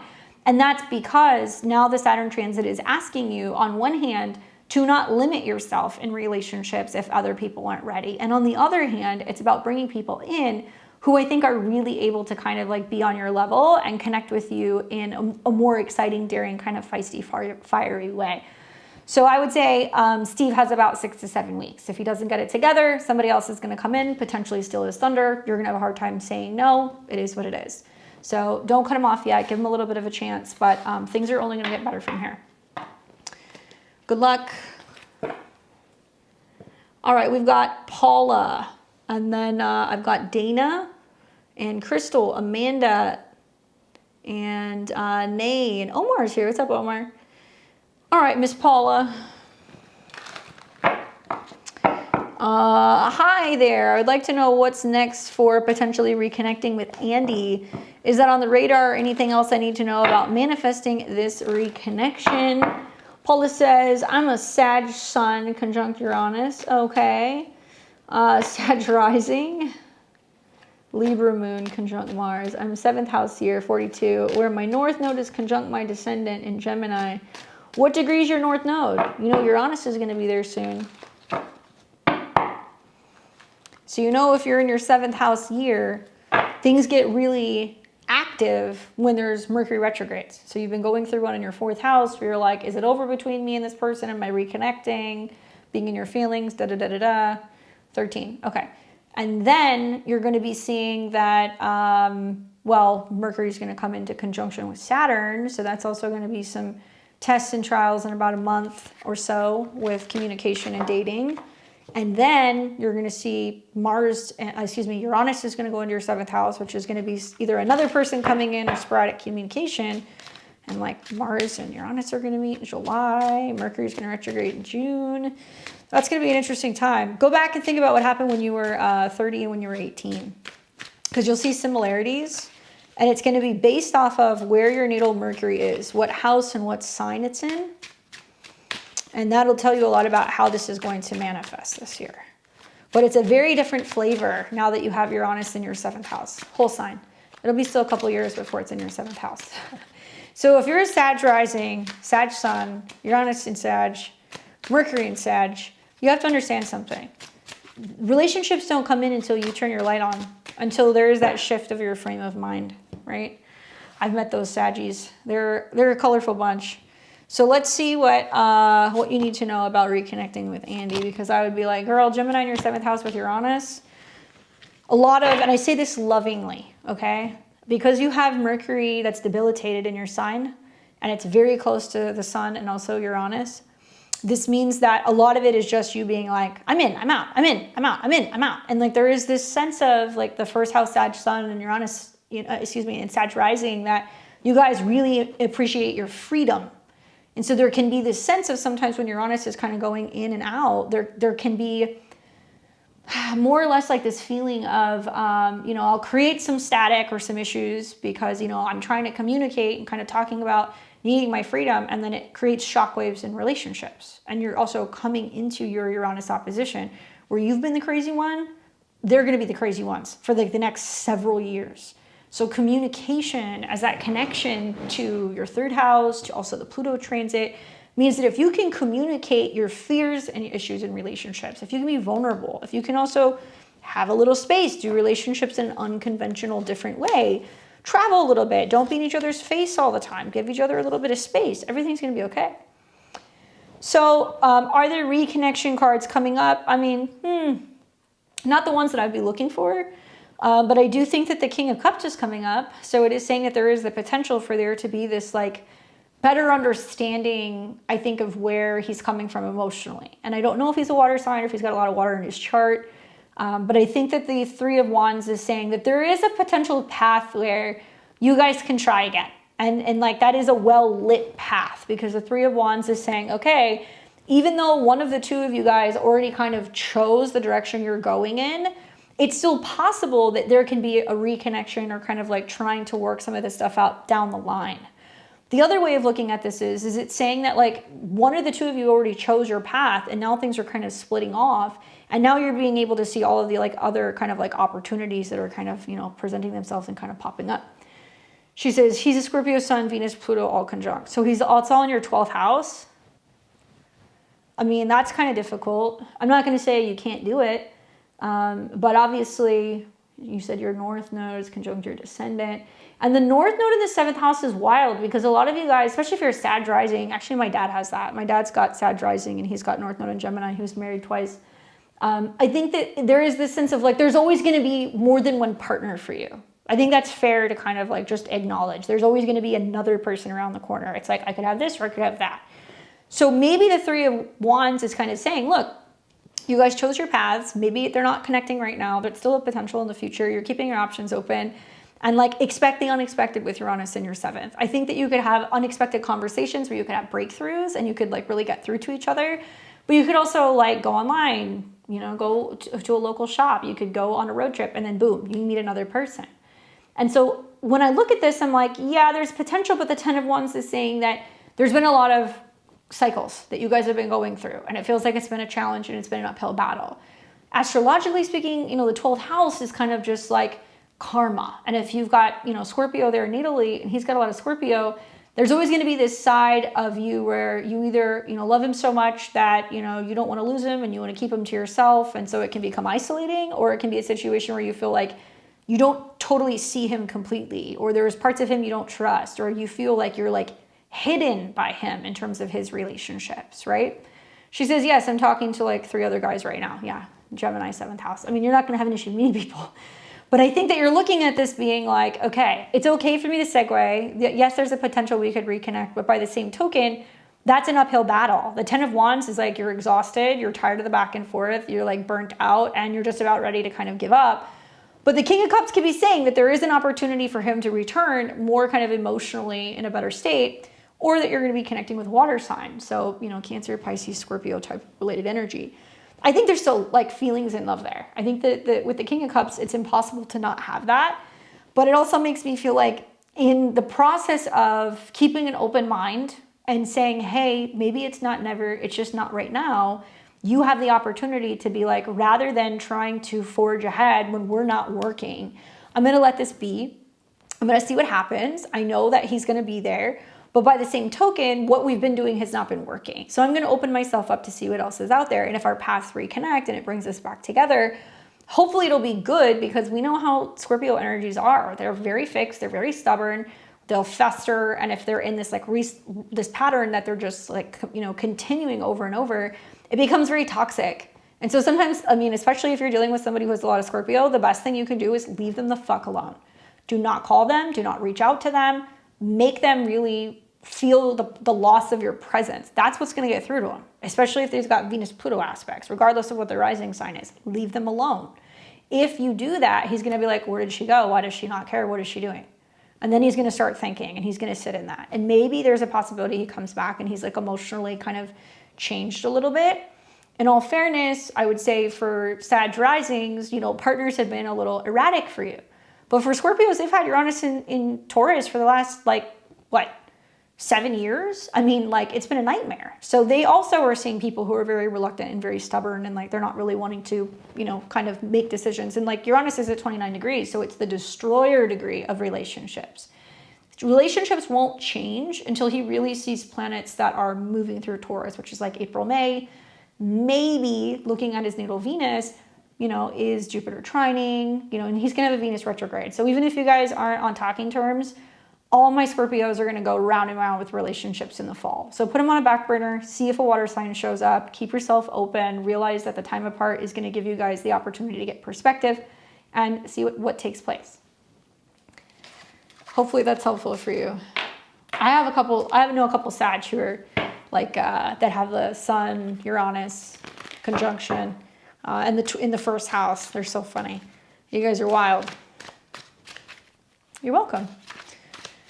All right, so now I've got Dana. I can scroll up to my super chat. Thanks for your patience. She says, hello, fellow soul sister. I'd like to know, as a Sagittarius sun, 29 degree Pisces moon, and a Capricorn rising, been a lot of channeling and downloads from my parents who are on the other side. Something about healing my family wounds. What do the cards say? Ooh, that's wild. 29 degrees Pisces moon, super psychic. Obviously, as like a Capricorn rising, you know, Saturn and Neptune have now been conjunct in Aries, right? So Saturn is your chart ruler. It's about you and your connections to your lineage and your family and your roots, your ancestry. And then Neptune is about messages because it's connected to your third house and your moon, about what you're receiving, all of the downloads. And so like, it's going to be super active, basically, like pretty much for 2 years. But over the next 2 months, as you see planets that are going through your fourth house, it's really going to activate that. And you're going to feel like they're almost like visiting you. Like I have Saturn up to my fourth house. And when I went through my Saturn transit in the fourth house, a bunch of weird like family history stuff came up.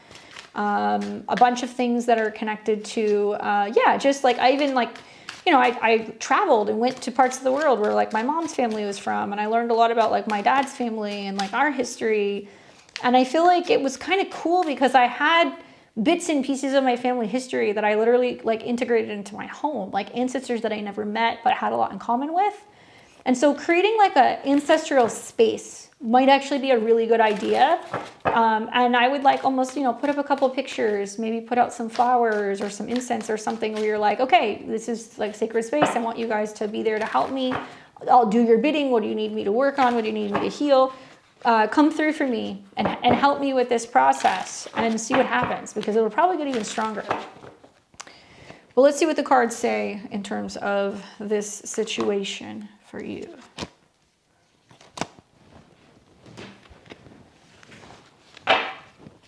I've got the Magician, the Queen of Wands, and the Queen of Cups. Who are the two ladies? Is it like mom and grandma? Mom and auntie, mom and other deceased feminine relative. It could be two women and a man, but there's definitely two like court cards that are coming up. I do have pictures of my family. I don't have any of them left here. They're all on the other side as spirit guides. Well, there's two distinct women, and there could be a younger man or one that's like presenting himself as younger.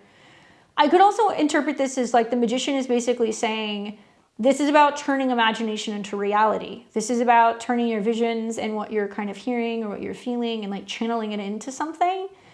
I mean, just going on a limb here, like a lot of my Saturn ruled charts, my Capricorn risings are like, now that I have no family left, where is home?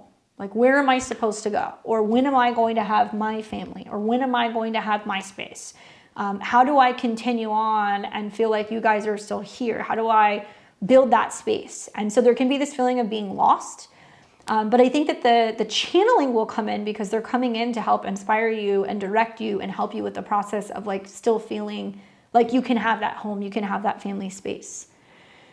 She says, yes, it's my mother and your grandma. Yes, it's my auntie and my grandmother and my mother. Okay, well, there's three people. One may very well be like that, like the Magician could very well be like somebody who is like a spirit guide. That's not necessarily family, that's possible. But you definitely have like two women here that are like thick as thieves. One is gonna be the Queen of Wands. So it's gonna be somebody who's more trying to incentivize you. They're trying to help regenerate you. They're trying to help you when it comes to action, motivation, and movement, especially because like a lot of my Capricorn risings are like, I'm feeling very depressed, right? Because Saturn and Neptune is almost like you're throwing an anchor overboard and you feel stuck, or you feel very stagnant, or you don't really know what the next step is, or you're having a hard time processing emotions. And believe it or not, Saturn and Neptune together in the 4th house can be talking about generational blockages, okay? Dare I say generational curses. But it can mean that you have this feeling of, oh, I have to clear some kind of karma. I'm having to uproot something. I'm having to do this so that way I can create a new kind of pattern moving forward. Or I'm, maybe removing myself of feeling the burden of the women in my family and what they had to endure. Saturn and Neptune in Aries can mean that they were displaced because of wars or genocide, or there were issues with mother to daughter relationships, or maybe there was some kind of like emotional abuse, or there was some kind of secrets or things revolving around family dynamics where, there were people who had affairs or people who had health issues or addiction issues. And we carry all of that. So part of this can mean that they're just kind of like, look, we're gone now. We want to help on the other side. We see some of the stuff that's been passed on. We want to help you with clearing all of that up. So you're freeing yourself of that energy, because the Saturn-Neptune conjunction means now for the next 36 years, especially for a Capricorn chart, there is new karma revolving around home and family. So they may be sticking around for quite some time and helping you. I think that the Queen of Cups is completely different. This is somebody who almost feels like the cool auntie vibe. This is somebody who is looking out for you when it comes to your emotional well-being. Somebody who is looking out for you when it comes to your love and your healing, and that sense of wanting to ensure that you are taken care of and that you are nurtured and that you don't feel alone. She says, that's correct. They're all talking to me about some sort of curse correction that I'm to do with my 5 sons and that they didn't do with me. So, the fact that, do you have any daughters? Did you have all boys? Because that's also interesting. Like, I've seen a lot of people who have Saturn, Neptune in their 4th house, that there's a lot of mother to daughter relationship issues. And then usually like the person who breaks the curse is the person who has Saturn in the 4th, or they have all boys, they don't have girls. And like that's breaking basically the pattern. She says, now that I'm learning astrology and gifting of being severely psychic, I can help guide all of my sons. Cool. So, I think that you have somebody who's working on your behalf when it comes to helping you move forward and like initiate new patterns with your family. That's very Saturn and Neptune. But on the other hand, you have this other side of somebody who's like, yeah, that's great. We need to see change, but also like we need to work on her heart, or we need to make sure that she's secure. We need to be bringing in people who are going to love on her as well. And it's almost this karmic payback. So it's weird because now like you're kind of like the last man standing, at least in terms of your family. Obviously you have your kids. And so now it's almost like they're passing the torch. And so there may have been things with Saturn and Neptune that they denied. It's almost like, and I've seen this for a lot of people who are very religious, right? So a lot of people know that the Bible and like, the Psalms and all that, it's book of spells. That's really what it is. All the prayers, they're all certain intentions for certain things, for healing and for whatever. But they'll hide behind the, oh, well, grandma was very religious, or like mom was always kind of praying, and that's fine. It's all the same energy. When in reality, you may come from people who were always very sensitive, but they rejected that, or they were superstitious, or they didn't want to talk about it, or they didn't want to tune into it. Now that they're on the other side, there can be the sense of them being like, oh my God, like this is so helpful. It can help you. We want to clear it. We want to remove the stigma from that, or something to kind of help you with the process of feeling a little bit more confident with integrating some of these practices into your belief system. Does that make sense? And I think it's about also like how through the emotional shifts and also like the confidence and like how you're using this in like a real kind of grounded way can be very inspiring, and it can help you. And astrologically, I can tell you 29 degrees Pisces moon is one of the most psychic placements you are going to find. 29 degrees Pisces, anything, but especially the moon. So I would say in connected to your like 3rd house, cards, divination, water scrying might interest you actually.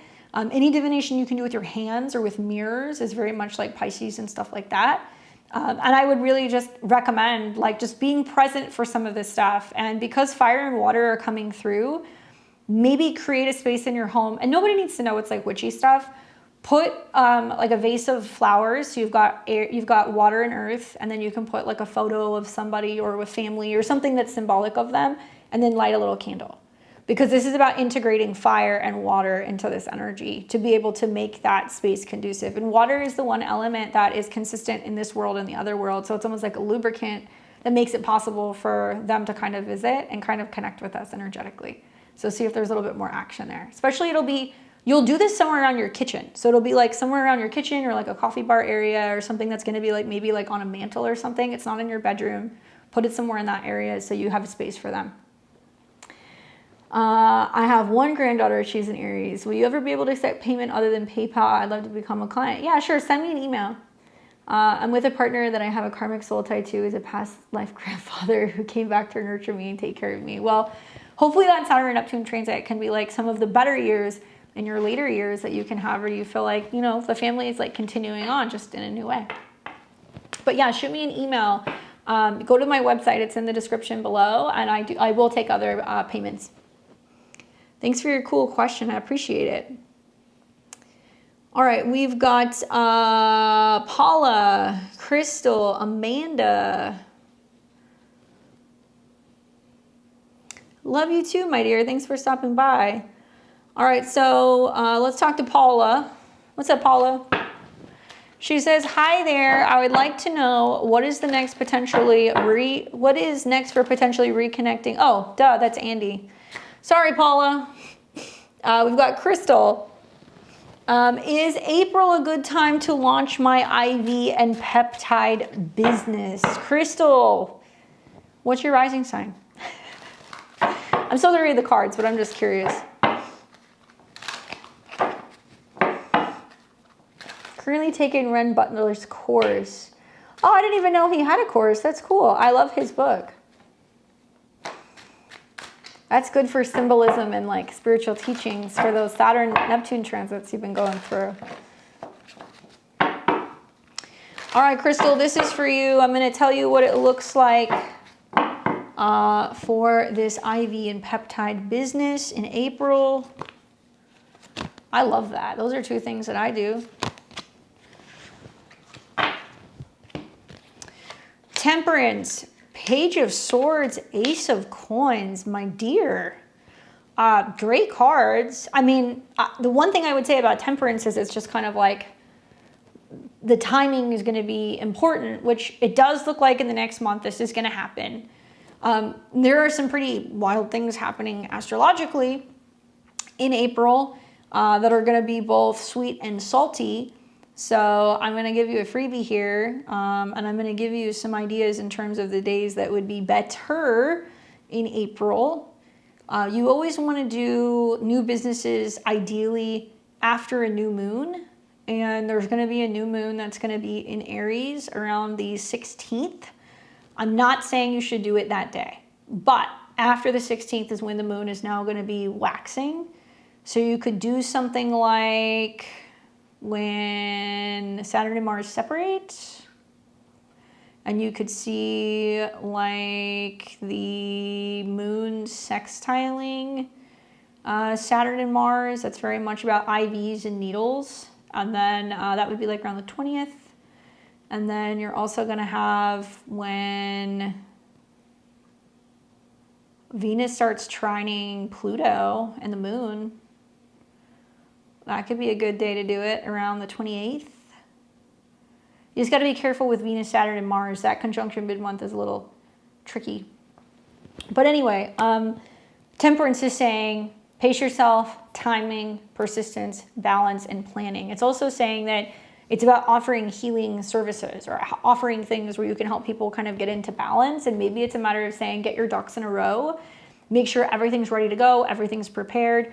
Mercury actually just went direct. So we're going to see over like the next week or so, Mercury and Jupiter are going to trine. So it's a great time to get things ready. So let's say you do end up doing a launch the 3rd, 4th week of April, everything's in its place. And I think that with the Temperance card, it's also saying that there's a sense of pacing yourself and not trying to do too much at once. So whether you're doing stuff or you're getting it getting your ducks in a row in advance, so that way when you do launch, you have everything set up, or it's saying that you're going to be starting slow and then you're going to start adding things. The one thing that I think is really important with the Page of Swords is going to be like marketing, maybe media, websites, information, right? Because a lot of people are like, well, what are the benefits of IVs? Like a lot of like normies are like, don't you get an IV in the hospital? Why do I need an IV? Not a lot of people know how amazing IVs can be, all the stuff that can be put in there that can be for anti-aging, it can help your immune system. I know you know these things, but a lot of people don't know that. So when I think of like the Page of Swords, it's like, are you creating pamphlets where you have a breakdown of all of the benefits of some of the products that you have in different combinations that you can recommend or different packages? I also think it would be really good to be doing like a Did You Know series, because that's very much like the Page of Swords. Did you know that, this peptide is good for that versus that peptide, which is good for that? And, what's the difference between taking peptides, which you take regularly over several weeks or several months, versus IVs, where they can be done, once a week, once a month, and be talking about the differences and how to know what to use for what. So that way you can really educate your audience and also people. Are you doing any of this that's going to be kind of like, is it like going to be on the go? Like, are you going to be doing this mobily? Did you say that, or am I crazy? I don't know if you're here, but if you are, I'm wondering, is there some aspect of this that's like you'll go to people, or people can, schedule you to do events, or are you going to put people like on a subscription where maybe they pay monthly and there's certain tiers and then they can come and see you like multiple times? I'm just kind of spitballing but something about that Page of Swords makes me feel like it's about options, learning different ideas, and like the outreach that you're doing to kind of educate them about all of the benefits of some of the products that you have. Maybe that's part of the temperance stuff that you're getting, kind of together. I just think, like, as somebody myself who's been using peptides for like the last several years, it's overwhelming. Like, I had to go and learn all that stuff myself. I had to get all of like the PDFs of all the different types of peptides and all like the mixtures and how to mix it and do everything. And I feel like most people probably wouldn't want to go through that work, and they would rather just go and see somebody. So it would be good for you to have like a breakdown that's like, you have these symptoms, you have these issues, we have these solutions, and also we'll mix everything and do it for you, right? The Ace of Coins is positive. That's what you want to see. If you're talking about starting a business or launching something, you want to see the Ace of Coins, because it means that you're planting a seed that can then be fortuitous. It's going to be something that's going to end up bringing money. It's going to be valuable. It also talks about that pacing yourself and taking your time is smart, and doing it the right way, which is very much the themes of April, because planets are coming into conjunction with Saturn. Not rushing to do something and doing it kind of like half-assed. So even if you don't have everything ready now, pushing back the time a little bit into the month of April is totally fine. So you can start building your media, have a website, maybe you can have some of the kind of like printables and other things that you can give people. So you make sure that you stand out and you're somebody who's very well educated, you know what you're doing, and you're really taking the time and the energy to invest in kind of building your business the right way. But yes, I definitely recommend doing that. She says, I'm a Sag rising. Perfect. So all of these transits in Aries are happening in your 5th house of your personal business. So it's about you being like, cool, got this venture that I'm doing. It's brand new.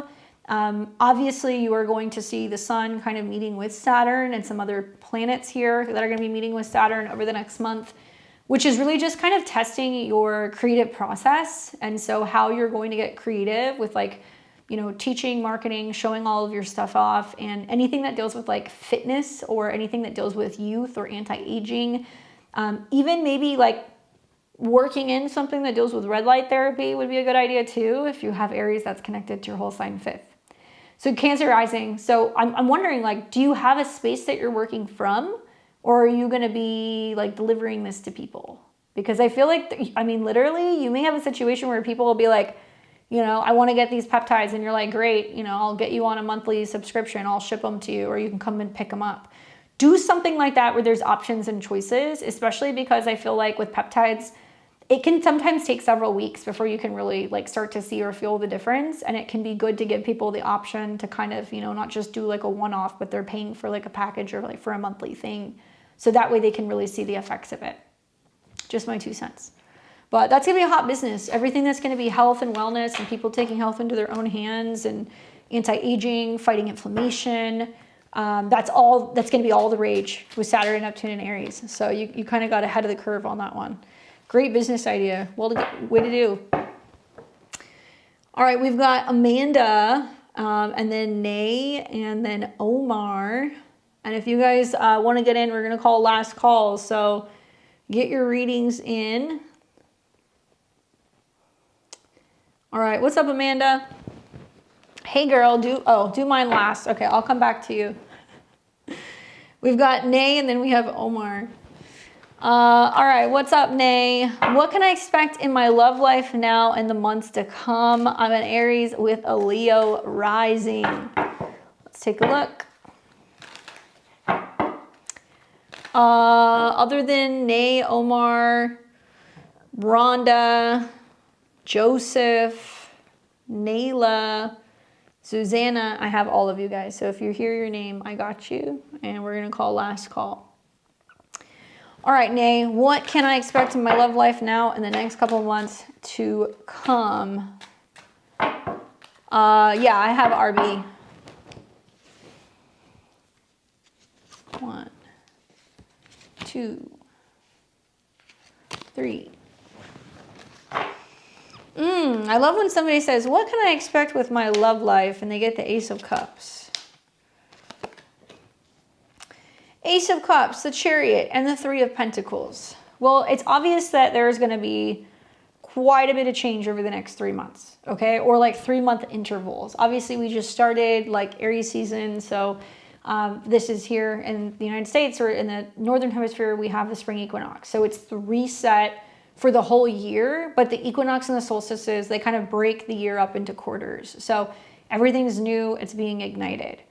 In my opinion, you know, like love is definitely on the table. Ace of Cups is saying that this is about new emotions, new connections, new people, fulfillment, and also waking up to new feelings. It can mean that you're more open to love. It can mean that there's a new relationship that comes in.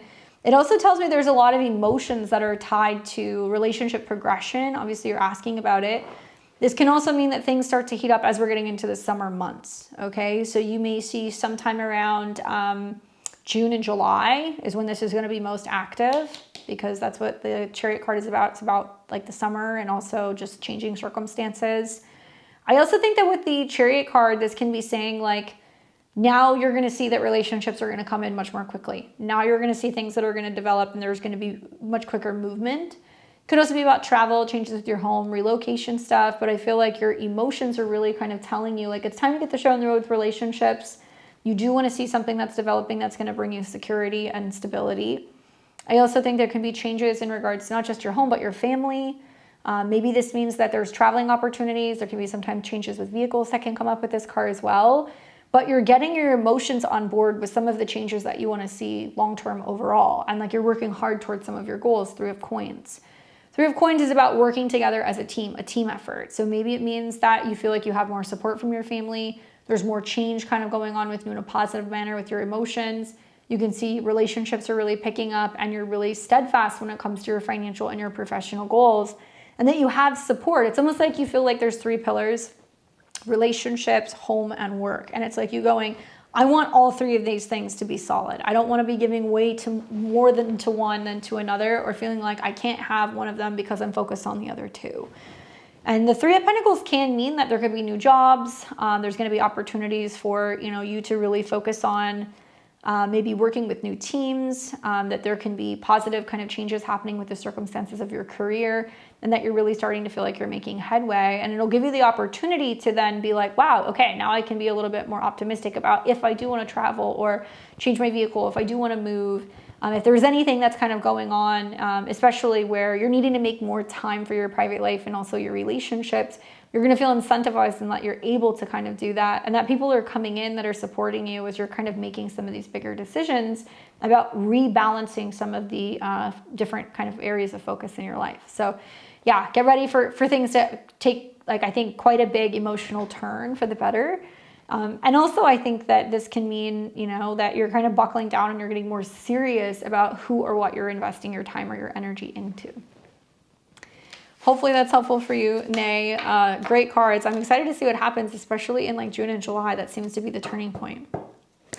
Crystal, that's such a great situation. Just like having that near a gym or around a gym. But there may be something that's going to be more flexible and also more mobile, or people who will have like subscriptions or even a second like location that you can be working from. So you'll probably see something like that happen over the summertime. All right, we've got Omar. What's up, Omar? And RB and Joseph, you guys are next. So Omar says, hi Candace, I had the day off today and I found out they laid 12 people off at work. I'll have more responsibilities added to make up for the losses. Is it time I jump ship sooner than later or stick around and wait? Thanks, Libra rising, Sag sun, Taurus moon. Oh, Omar, let's take a look. A lot of that's the retrograde. I mean, with Jupiter in your 10th house, you're going to have a lot more work than usual, but the retrograde could be that unexpected change that happened with your work staff. So let's see what the cards say. Is it time to jump ship or stick around and wait? What do the cards say for Omar's job? Ooh, you got Saturn, the devil card. You know, here's the deal. And I'm just like, this is tarot and astrology aside, because I want to be able to sleep at night, okay?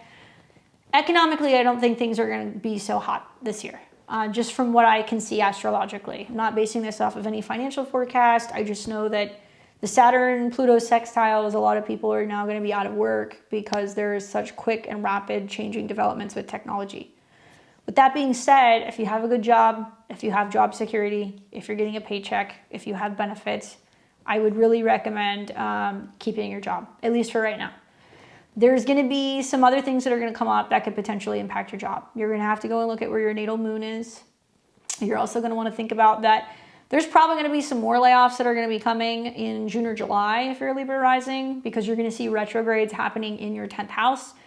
The other side of me is like, look, it is possible that if you're willing to stay there, be a team player, even though you're going to take on more work, you know, bosses and superiors can see how much effort you're putting into what you're doing, could position you come the summer in June and July to potentially be up for a new position, a raise, a higher status. You know, there is the potential of that. The devil card is coming up saying that the devil's like in the details of the situation, or it can mean that you feel stuck or you feel bound in some way. I wouldn't recommend jumping ship until you at least have a backup plan. And I think, like, being a Taurus moon, I think you probably hear me on that. Also, you're a Sag sun, so a lot of this is the eclipses that are happening 10th house to your sun, which is in Virgo, which is out of the blue, sudden changes that are happening at work. More of them will come. You'll see this in June and July, and then you'll see this also at the very beginning of the year where there's going to be some job-related things that can change. I'm not saying that you should get too comfortable, that you should stick there, you know, and stick it out and just, you know, assume that nothing is going to happen. Obviously, you know that there's a potential that you're on a chopping block. But the devil card is saying that there is this feeling of either being, you know, limited, tied down, you know, put in a situation where there's more responsibility, or that you're like being stuck. And so obviously, yeah, you're absorbing some of the challenging work that's now, you know, kind of being left on your plate because there's less people. But I would also maybe have to kind of show up in a way and be willing to have those uncomfortable conversations. If you happen to be a Libra rising, you know, you're going to find that with Saturn and Neptune and Mars and Mercury all moving through your 7th house, it's about confronting other people and being like, okay, I understand that people got let go. You didn't let me go. Appreciate that. But like, what, like, talk to me here. Like, you know, like how is this going to benefit me? And realistically, I would probably say it might be a good idea, rather than you fall into getting suckered into taking on all this work and not getting paid, or it not reflecting on a change in your status, going and being like, yeah, I want to talk to my boss, or I want to talk to HR. I want to talk to somebody who can explain to me that if I'm taking this on, is there going to be a light at the end of the tunnel? Because we are going to see some people who are going to be training their replacements in positions. We are also going to see some people that are going to be training AI models or other people, you know, digitally to come in and take over their jobs. And I would keep a lookout for that if that's something that could potentially happen. But I think it's about confronting the problem rather than just feeling like I have to suck it up just to keep my job. I'm not going to say anything.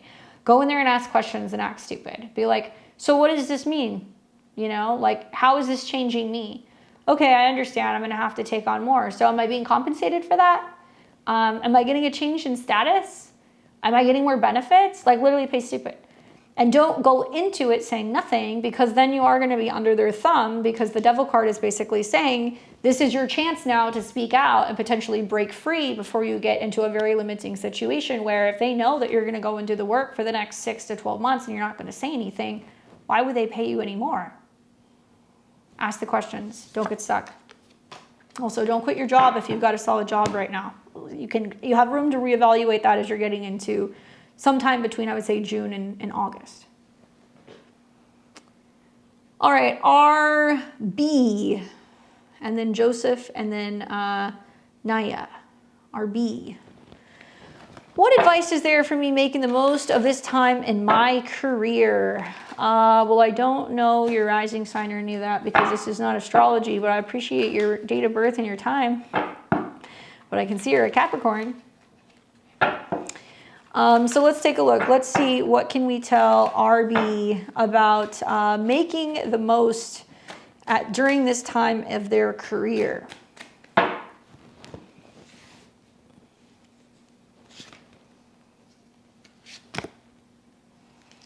There we go. Cap Sun, Sag Moon, Libra Rising, another Libra Rising. Okay, well, here's the advice that it gives you. Knight of Swords, Ace of Pentacles, Two of Cups. Huh. Not bad cards, actually. I feel like what's the collaboration aspect of this? Like, are you having to work with a new partner? Are you having to work with a new company?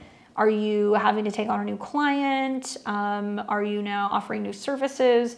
Because I'm looking at the Two of Cups at the end of the spread, which is saying there is some merger, collaboration, opportunity to connect with somebody, opportunity to have support, and it's positive. It's not negative. I would say for a lot of Libra risings, there's a lot working in their favor, right? Jupiter's in your career house pretty much till the summer. Yeah, there's been some changes with schedules and also with staffing, or maybe some, changes kind of going on with your day-to-day with the retrograde and the eclipses. She says, I just moved states in a new job, for a new job as an outreach for a nonprofit. Cool. I mean, to be honest with you, I don't see anything bad. I think that whatever changes you have made are actually really good. And I'm not just saying that. You've got the Knight of Swords, which is saying, and that very much is outreach. Going out, connecting, meeting people, offering advice, being able to show support, jumping into action, providing some kind of insight, services, counseling, and communications. And it's saying like, yeah, it's going to require you to have to meet or connect with people more on a one-on-one basis, or to be kind of going out there and trying to like connect and collaborate with other people, or trying to get people involved. It can also mean that there can be this aspect of learning and, contractual agreements. It can also involve travel. And then you have the Ace of Pentacles, which is the right now, which is saying at the very least, it's going to be fulfilling, right? And it may be something where, this is an opportunity for you to get involved in this field and grow into it and become more committed to it. It could be more beneficial also kind of financially as time goes on. It does mean that this is something that you're investing yourself into because it's a good cause. That's kind of the finale, I think, of like the retrogrades and the eclipses and even the North Node in Pisces. A lot of Libras and Libra risings are like, look, I'm doing what I'm doing because I feel like this is where I'm going to make the most difference. This is where I can really, make the most change. And it hasn't always equated to the most money, but I think a lot of my Libra risings are going to see that the financial situations are going to change pretty positively over the summer. You'll see it again also at the end of the year, where there's going to be like this kind of karmic rearrangement of resources as well. She says, I'm in charge of finding and opening houses. There you go. So, it's fulfilling. It can also be, beneficial even if you're working for a nonprofit kind of company where you can get a decent salary. And also you feel like you're making a difference within communities and you're helping restructure or rebuild foundations for people. Because that's really what this is about. Not like a foundation work, like homes, lives, get them restructured, get them on their feet. Two of Cups is saying that it's going to be very rewarding because of the personal one-on-one interaction that you have with people. The people that you meet, the potential lives that you change, the new business partnerships and kind of collaborations that you can have with other companies or potentially even other departments and other people who also, and there's like a social aspect of this job, not just like doing the day-to-day work, but there could be events, there could be fundraisers, there could be galas, there could be where you're doing, donations, you're doing drives. other things that are going to be uniting and bringing maybe local businesses together, or, you know, different kind of proceeds that are wanting to come together to like raise awareness and like make more money to actually be able to help people. And that aspect, I think the Libra rising would really love. So I don't see anything bad at all. I think that you just have to be a little bit more extroverted than usual. I think that's the trick. It's about being like, okay, where am I going to get out there and find the best ways to make connections and connect with other people so we can actually really grow this and bring more attention and like raise more funds and bring awareness to what we're doing. And so sometimes with like the Knight of Swords, you're having to give, you know, interviews, or you're going on the local news, or you're getting interviewed by a magazine or a newspaper, or, you know, you're putting out press releases, or you're making big announcements. There is this aspect of almost kind of being like not just an outreach person, but somebody who's a voice for this movement that you're kind of involved in. So spearheading that and trying to get the word out looks like that's really where the challenge is going to be. And then once you start doing that, people are going to start to show up and they're going to help you. And like, yeah, you'll be seen as somebody who's successful in your position purely just because of some of the connections that you make and some of the bridges that you're going to be building with like other, you know, community efforts to really help people and, you know, help improve their life. So do I see any issues? No, I feel like enjoy it. And there's a lot of like good karma that kind of comes up with the Ace of Coins and the Two of Cups, because other people are going to be paying it forward, and it's going to reflect good for you getting your job done, but it's also going to help solidify and secure your position doing what you're doing. Good charity is very much Jupiter kind of going through Cancer right now. So I think that's wonderful for your transits. Love that. All right, we've got Joseph, Naya, and Zuzana. All right, Joseph says, I had a dream I was in Nebraska, even though I've never been there, but I knew exactly where I was. Today, I interacted with an old man who said he lived in Nebraska for 10 years. Why would I dream this? Asteroid Nebraska was conjunct Venus, Lord of my 12th, yesterday in Gemini. Oh, that's so interesting. All right, well, let's take a look.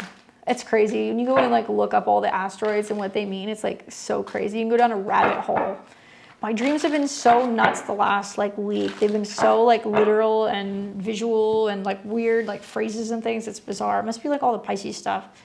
All right, so what is the deal with Nebraska other than the transit that was kind of happening in the 12th house? Is there any connection or clue? Joseph knew exactly where it was. Oh my gosh, this is funny. We got the Devil card again. So let me think about this. You have Gemini in your 12th, so then you're a Cancer rising.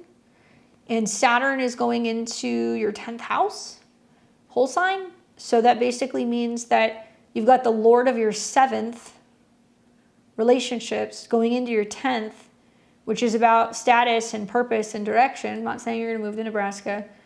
But then you have an older person, Saturn, who talks to you about where they used to live. Your 10th house is their home. So perhaps it's about somebody helping connect the dots and talking about where they come from, where they live, their experiences, sharing their story with you just to somehow kind of confirm something that's maybe karmic, right? That's kind of tied to maybe your career and your status. I know that sounds really weird, but like, yeah. Gemini rising. Oh, okay. So progress Cancer. So then, but you had the transit that was happening. So if you're Gemini rising, Capricorn rules your 8th. So it could be past life karma and like talking to somebody about that. But basically the Devil card is saying like it's helping you untangle the web. It's like helping you make sense of something. Also, just putting it out there, like a lot of my Gemini risings, because of the Uranus transit, a lot of you guys are going to suddenly be like, am I moving? Am I not moving? And it can also be about some kind of subconscious kind of thoughts about changes with your home and your living situation. It can be about where you're picking up on things that might be suddenly changing, or you're getting information about potential places where, you know, you could go or you could visit. I think it's more just about clearing out something connected to maybe where you have lived in the past. And you saw that you had that interaction with somebody just as like the trigger or the aha moment. That's like, yeah, you may have lived there. There may have been some karma there. Maybe it's something that's now kind of coming up in conversation. I would also say if you have Gemini as your 12th house, take a picture of, this is so crazy, take a picture of the city or like the town or like a sign or even the state, or write it out, write the name of it, and then put it under your pillow. Because this can help activate something, because 12th house represents like past lives and karma. So you may have had a lifetime there where there was like a soul fragment that just wants to be recognized and realized, and it's like trying to integrate into, you know, getting closure, and you're kind of in the middle of another lifetime and you're like, what the heck? You could also consider doing like a past life regression, or you could do like a past life meditation and see if there's something that comes up. I don't know if you've ever like listened to like Dolores Cannon or anybody that does like her method of the quantum kind of meditation, but think of the soul as like a big filing cabinet. And then each of the different files is different lifetimes, right? So you may have a life that was in Nebraska, it sounds like, or something that happened there, and now you're in this lifetime. And there's some aspect of your subconscious within that lifetime that's still trying to integrate or get closure, or kind of, you know, try to wrap something up, and it's happening in your dreams. And so I literally think with the Devil card, it's like maybe, you know, you had a short-lived life there. Maybe you didn't get to see life outside of Nebraska. Maybe there was something that kind of happened where you didn't get closure, you didn't get soul healing. So you can open that up, and you could do like a past life regression, or you could even do like a past life regression meditation. You can find tracks like that and stuff on YouTube. You go through it before you go to sleep. Sometimes you'll have visions, or you'll have strange emotional kind of downloads, and then you clear it. And then you are able to kind of like go to sleep, or you wake up and then something has changed. I looked up Nebraska the other day, and there is crazy wildfires happening. My boyfriend is a firefighter. So that's kind of crazy too, because, you know, Uranus deals with fire, and it's going into Gemini. So for all we know, you know, maybe the fires are maybe disrupting things that are kind of connected to some of those past life memories for you. Maybe it's about to reveal things about where or who you could have been back in the day. Maybe it's destroying or changing things, you know, about that particular town, and it's stirring some stuff up, and you're like, oh my God, I'm connected to that. But there is some karma there. So I would say fire can do that, right? It can cut, it can burn, it can kind of sever. So if there are things that on a soul level you're not conscious of that you're connected to in that place, and that place is burning down, you're like, oh my God, like my heart. And there's something that is impacting you, probably from a past life. But try to do a meditation before you go to sleep, because I think that that would be really helpful. And if you find somebody who's qualified, go and check out the Dolores Cannon. I think she has like a foundation where there's practitioners all over the world that have been trained to do this, and I've done it, and it's like wild. And it will bring up stuff that you didn't even know was going on in past lives where you needed closure. And then you have like this weird, like you'll just start sobbing, or you like will visually see things. It's like so crazy. Go and see some of the videos on this. And the book Many Lives, Many Masters is an excellent book. I would recommend anybody read that. So you can go and see about all of the different people who have had all kinds of weird experiences and emotional issues and health issues that are all tied to past life. And then they put them under a regression, and then all the information kind of comes back. Roger says, how often do you go live? I like to get on a reading. I'm here every Friday, usually 6 p.m. to 8, maybe 9 p.m. Central Time. Next week's astrology. Definitely let me know what happens, Joseph. And maybe, I mean, go get curious with it. Go and look at some magazines. You can go and pull up some archives and stuff and see if there's anything that kind of sticks out to you. All right, we have got, come on, PayPal. All right, we've got Naya, Zuzana, and Eleanor snuck in there. Okay. Naya says, hi, my kid's dad started seeing someone from the past and is now acting weird with me. This is someone that he was having an inappropriate friendship with during the time he was in a relationship with me. Advice on trying to co-parent even though this hurts my feelings. I'm a Virgo rising. Of course, the Mercury retrograde is somebody revealing their true kind of situation when it comes to dating another person, because it's trining Jupiter, which is in your 11th house, which is about them connecting with somebody on more than a friendly level.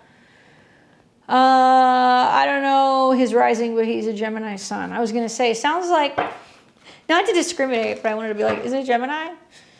All right, let's take a look. Not a bad card, but I'm still going to pull one. The Nine of Cups came up, which is such an odd card, Because I feel like the Nine of Cups is be good with it.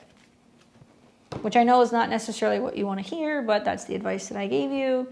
He was also trying to get back with me right before he got with her. I've declined though. No, you should be like, there's half a sandwich in my fridge if you want that too. Like, seriously. I know that sounds shady, but so the card that jumped out was the Nine of Cups, which honestly is one of the best cards in the deck. And so I read it because it jumped out. It was like, hi, pick me. And the Nine of Cups, I think, is really saying you're going to get exactly what you want, regardless of what happens with him, regardless of what happens with her. Does not matter. Yes, it hurts. None of your business. Wish him well and far away. Literally. Obviously, you have kids together, so you have to be co-parents. You guys have to be kind of cordial with each other. But I feel like he is going to be downright confused if you're like, oh, I'm happy for you. I'm happy you found someone. You deserve to find somebody. We all deserve happiness, and I'm only wishing you the best. And I don't mean from a catty place. You got to really sit with that until you can recognize and realize that probably somebody choosing him is the best thing that could happen to you ever, because it's going to free you of that entanglement, and it's going to allow you to be open to somebody who sees your value and your worth and is willing to stay with you and work on that relationship, right? Because I think that the Nine of Cups is saying if you really wanted him, you could have him. And obviously he was coming around and he was trying to kind of connect with you, but if something else caught his eye, be like, okay, cool. You go with that, enjoy that. I'm going to find happiness too, because it's a way to, in a very positive and amicable way, really start to kind of detangle your lives. But you have to mean it when you say it. The card that I actually pulled between the Nine of Cups, which is saying this is a good thing, you're going to get what you want, was the Two of Cups.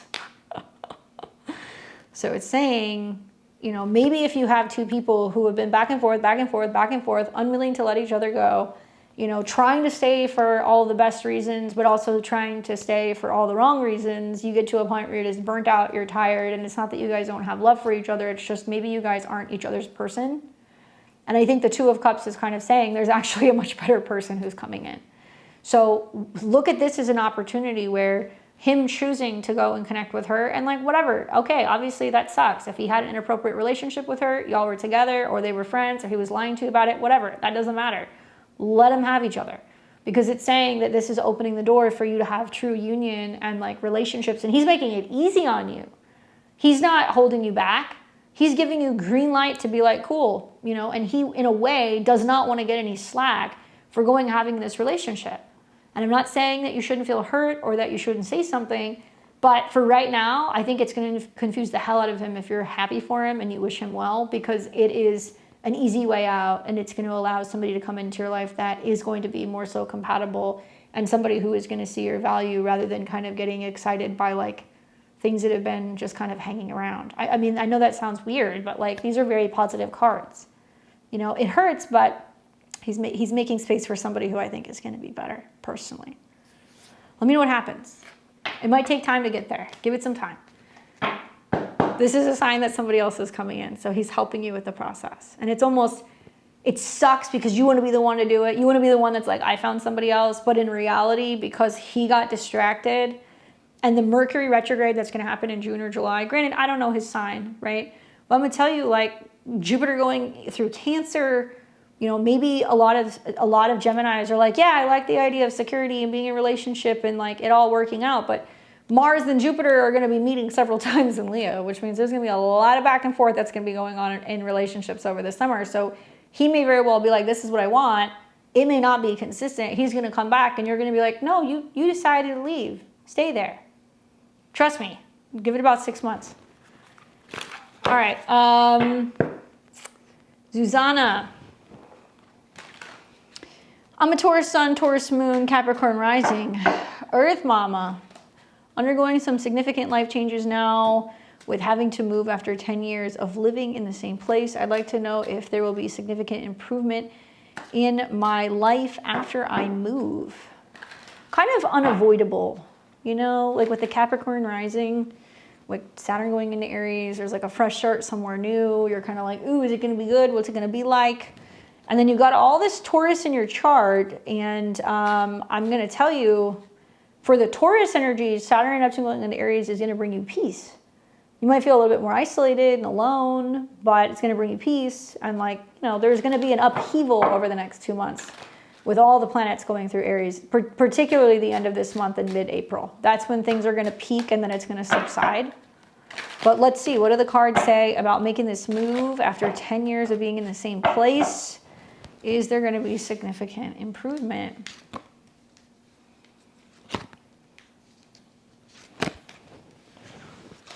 Man, there's that card again.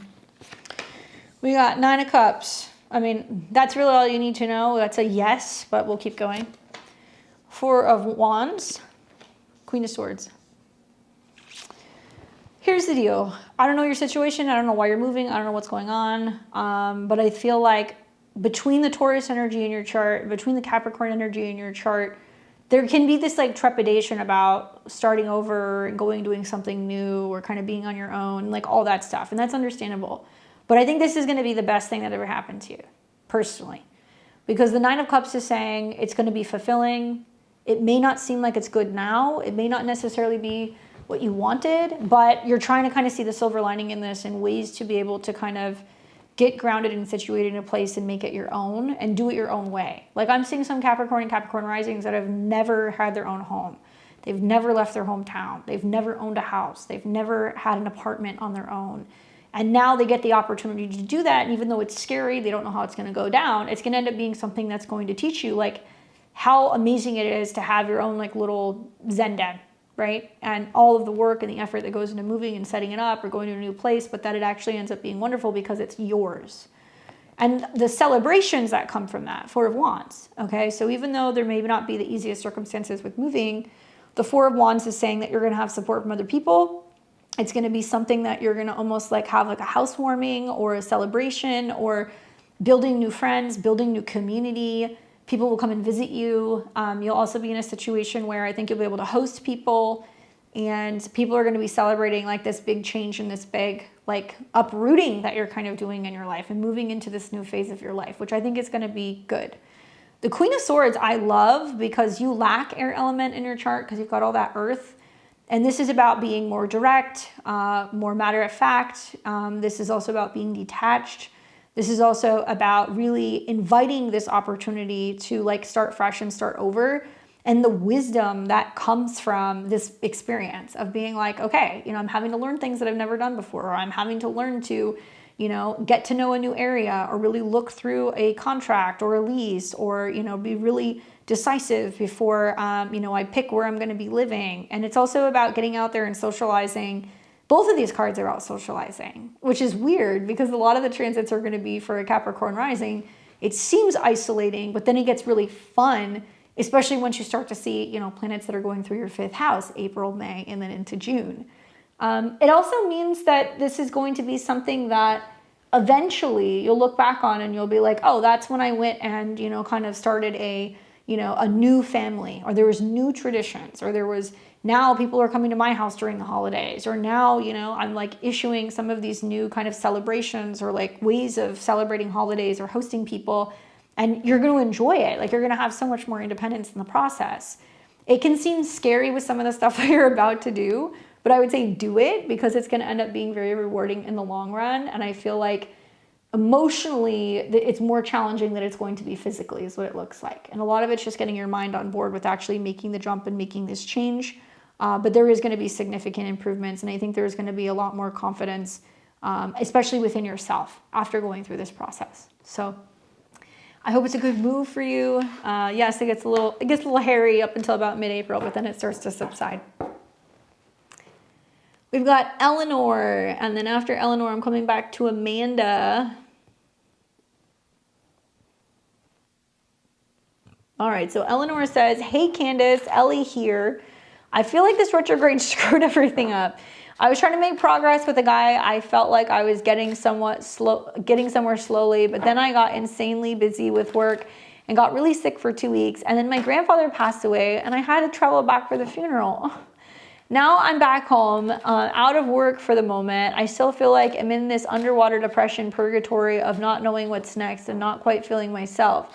You had told me to give this thing with this guy a month until the end of March, LOL, but I feel like I didn't get a real shot to try and get it off the ground because of all the life shit. I'm also a Pisces Mars at 15 degrees, so I take action in weird, indirect, slow way. When do things get better? Sag rising, Gemini sun, Cancer moon. I'm sorry to hear that.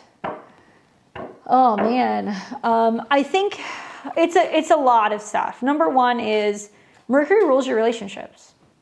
So when Mercury is retrograding, we feel like we get sidetracked from relationships because we're dealing with home and family and emotional matters and things that require us to be attentive to our family, okay? Thankfully, it's been trining Jupiter. So it's a lot of emotional stuff. It's a lot of things that you're clearing. Obviously, Mercury going direct is helpful for relationships. And like when Mercury starts trining Jupiter, can be a better time to like reach out and communicate and just like let them know where your head's at and kind of being like, look, you know, all of these things have kind of like taken me by surprise. I apologize that I haven't really, you know, been as available. The 25th is a good day to do that. It's also a good day to have conversations about some of this stuff. I would say April 1st really through about the 3rd. Those days are going to be more specific when you see trines between Mercury and Jupiter, which is better for communication with partners. But with that being said, let's get a little overall vibe on what you need to know, maybe just about kind of like managing some of this stuff between like work and just the emotional things and the toll that's kind of taken on you, the changes with the family. Is there still potential or an opportunity to kind of see something move forward with this guy? I'm sorry to hear about the loss of your grandpa.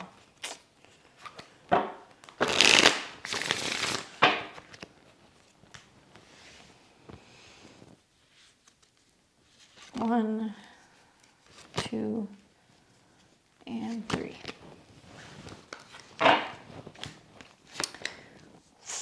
Two of Wands, Seven of Cups, and the Strength card. Okay, so one thing to kind of think about, because I feel like the cards are speaking more to you directly about all of the encompassing kind of like issues. Two of Wands is saying that there's still an opening. You still have the opportunity and the decision to decide what direction you want to go in. I'm a firm believer, especially for Sag risings, whatever has happened recently with like the retrogrades has been intentionally pulling you back inward or back to home or back to, you know, changes with your family or changes that are going on with you emotionally to rest, recuperate, and heal something before you're being kind of sent forward. It's almost like you're being pulled backwards with the Mercury retrograde, and it's like a, you know, a bow and arrow. You're Sag rising, so you get that before you're shot in a new direction. So there's this clearing that happens before you get perspective and you think about what it is that you do want to do. I think that with the Two of Wands, it's saying it can take about, you know, 2 weeks or so for some of this energy to flush out. It can also mean it's about being kind of optimistic about what the future holds and not assuming that something is over. This is about doors being open. So there is potential for relationships. There is potential for emotional healing. There is potential also for like work changes. You just have to be, you know, optimistic and deal with some of the emotional stuff that's coming up before you can kind of rise to the occasion. Seven of Cups is coming up. And so this is that confusion. Did I blow it? You know, what am I doing? I'm spinning my wheels, you know, and this can be talking about depression. It can be also be talking about getting overwhelmed with too many potentials or too many things that are happening all at one time.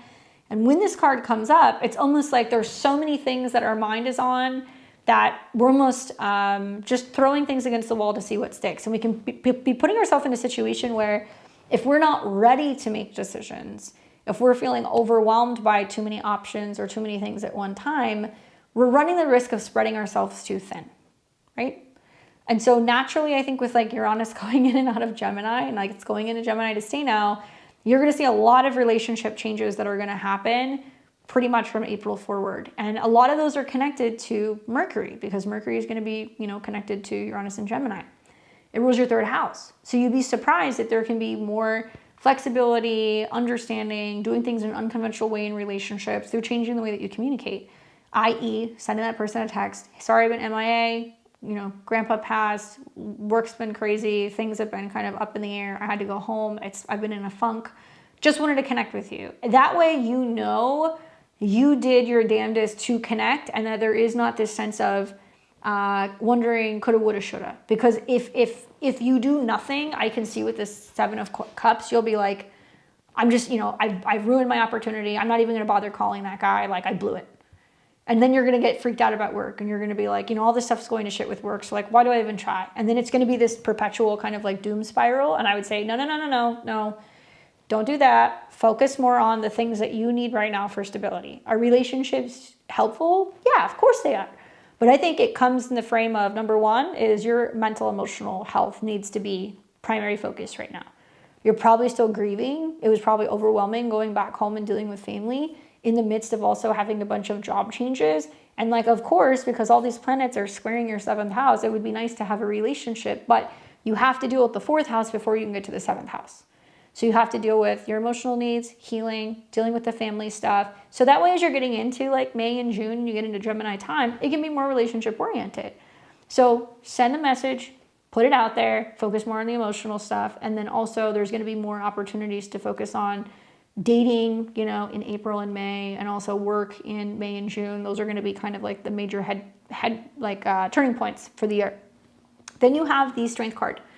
So it's also saying that part of this is about letting things come to you. And maybe with like the 7 of Cups, there's this feeling of being overwhelmed. Like, what do I do? Like, I have to do everything at one time. When in reality, if you open up and you're like, okay, universe, send me a man, or send me a job, or send me a sign. What am I supposed to be doing? Rather than feeling like you have to force things. Because it's actually situations like this. I don't know if you've ever heard the term, like, we meet people in our mess. Like, have you heard that? Like, usually, like, right when you're going through a job change, a change with your family, a move, a crisis, it's like, bing, somebody always shows up. And there's never that perfect time to meet somebody. But when you meet somebody when you're going through those things, it can show you very quickly, like, whether or not that person is like a waste of time. And so I think of the Strength card of not trying to feel like it has to happen on your timeline, or that you have to force it, or that you have to, require yourself to be ready at a certain point. Otherwise, like, you would never take chances in relationships or job changes. Yeah, you're definitely in your mess period, but I think that that's what's so beautiful about the Strength card is that it's making you vulnerable. It's teaching you that you have to open up to people. It's also teaching you that you have to tell the universe, okay, I recognize this change that's happening is kind of like fertilizer, and there's been 3 endings, and now, you're going to send me something new. And opening up to people and being like, yeah, I'm kind of like in this weird place in my life right now, like going through an emotional funk. I'm kind of like in limbo with a job.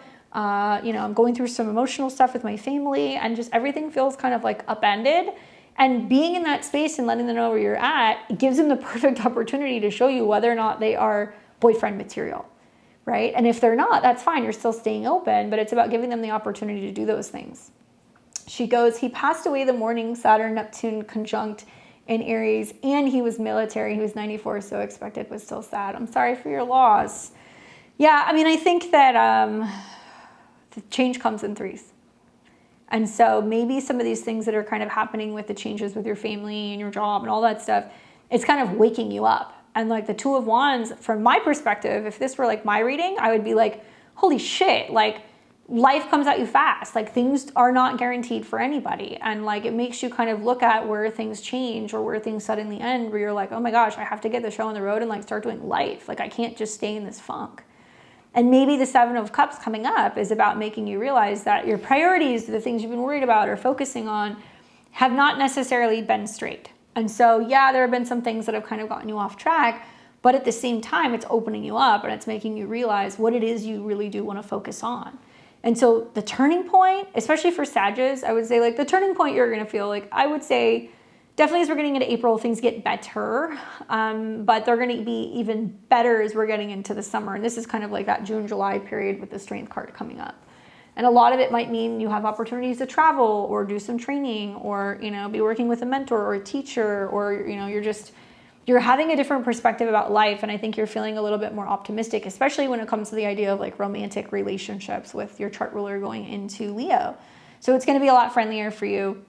But right now, while you're in the mess, I would say recognize and have appreciation for what it's clearing out, because all the things that it's clearing out is starting to kind of give you that downtime for perspective with things that you do want to be doing, and it kind of like wakes you up. She says, Uranus and Gemini last year was fun. Maybe I'm crazy to think that. I could see how, mutable signs do change better, right? So you guys are definitely going to be more open to it. And like also Uranus is in a trine to Pluto. So it is definitely going to be more exciting and kind of electrifying and, you know, better communication with people and opportunities to kind of get out there and see the world. So yeah, you guys do it a little bit better, but careful what you're saying until Uranus is exactly on your descendant. That's usually when things get pretty kind of eventful. Yeah, I remember that transit. That was interesting. Anyway, keep an open mind. See if the changes that are going to come over this summer, and send him a message and let him know why you have been MIA, okay? Don't like chicken out. All right, I still have Amanda. You are the last one. And let's see what Amanda says. She says, hey girl, do mine last if possible. What do I need to release or heal? Probably the cheating chest had rising Cancer sun to receive the love that I deserve. What kind of relationship is coming towards me? And what's the timing for it to enter my life? All right, let's take a look. So this is for Amanda on what she needs to release, what's going on with relationships, what to watch for, if there's any timing that comes up.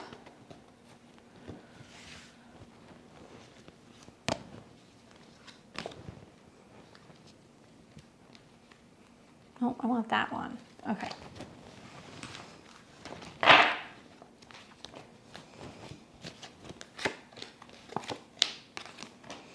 All right, timing wise, I would say the Strength card and the World card are coming up.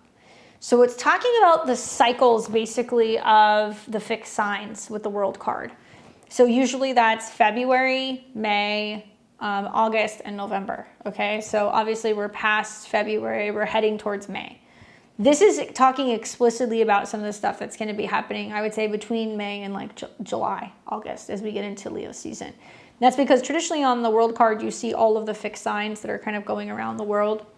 What's interesting is that the Strength card and the Knight of Cups are coming up. So I don't know if this means that you're letting to learn love in. I don't know if this means that you're opening up to the idea of being in a relationship again and trusting somebody after being kind of burned.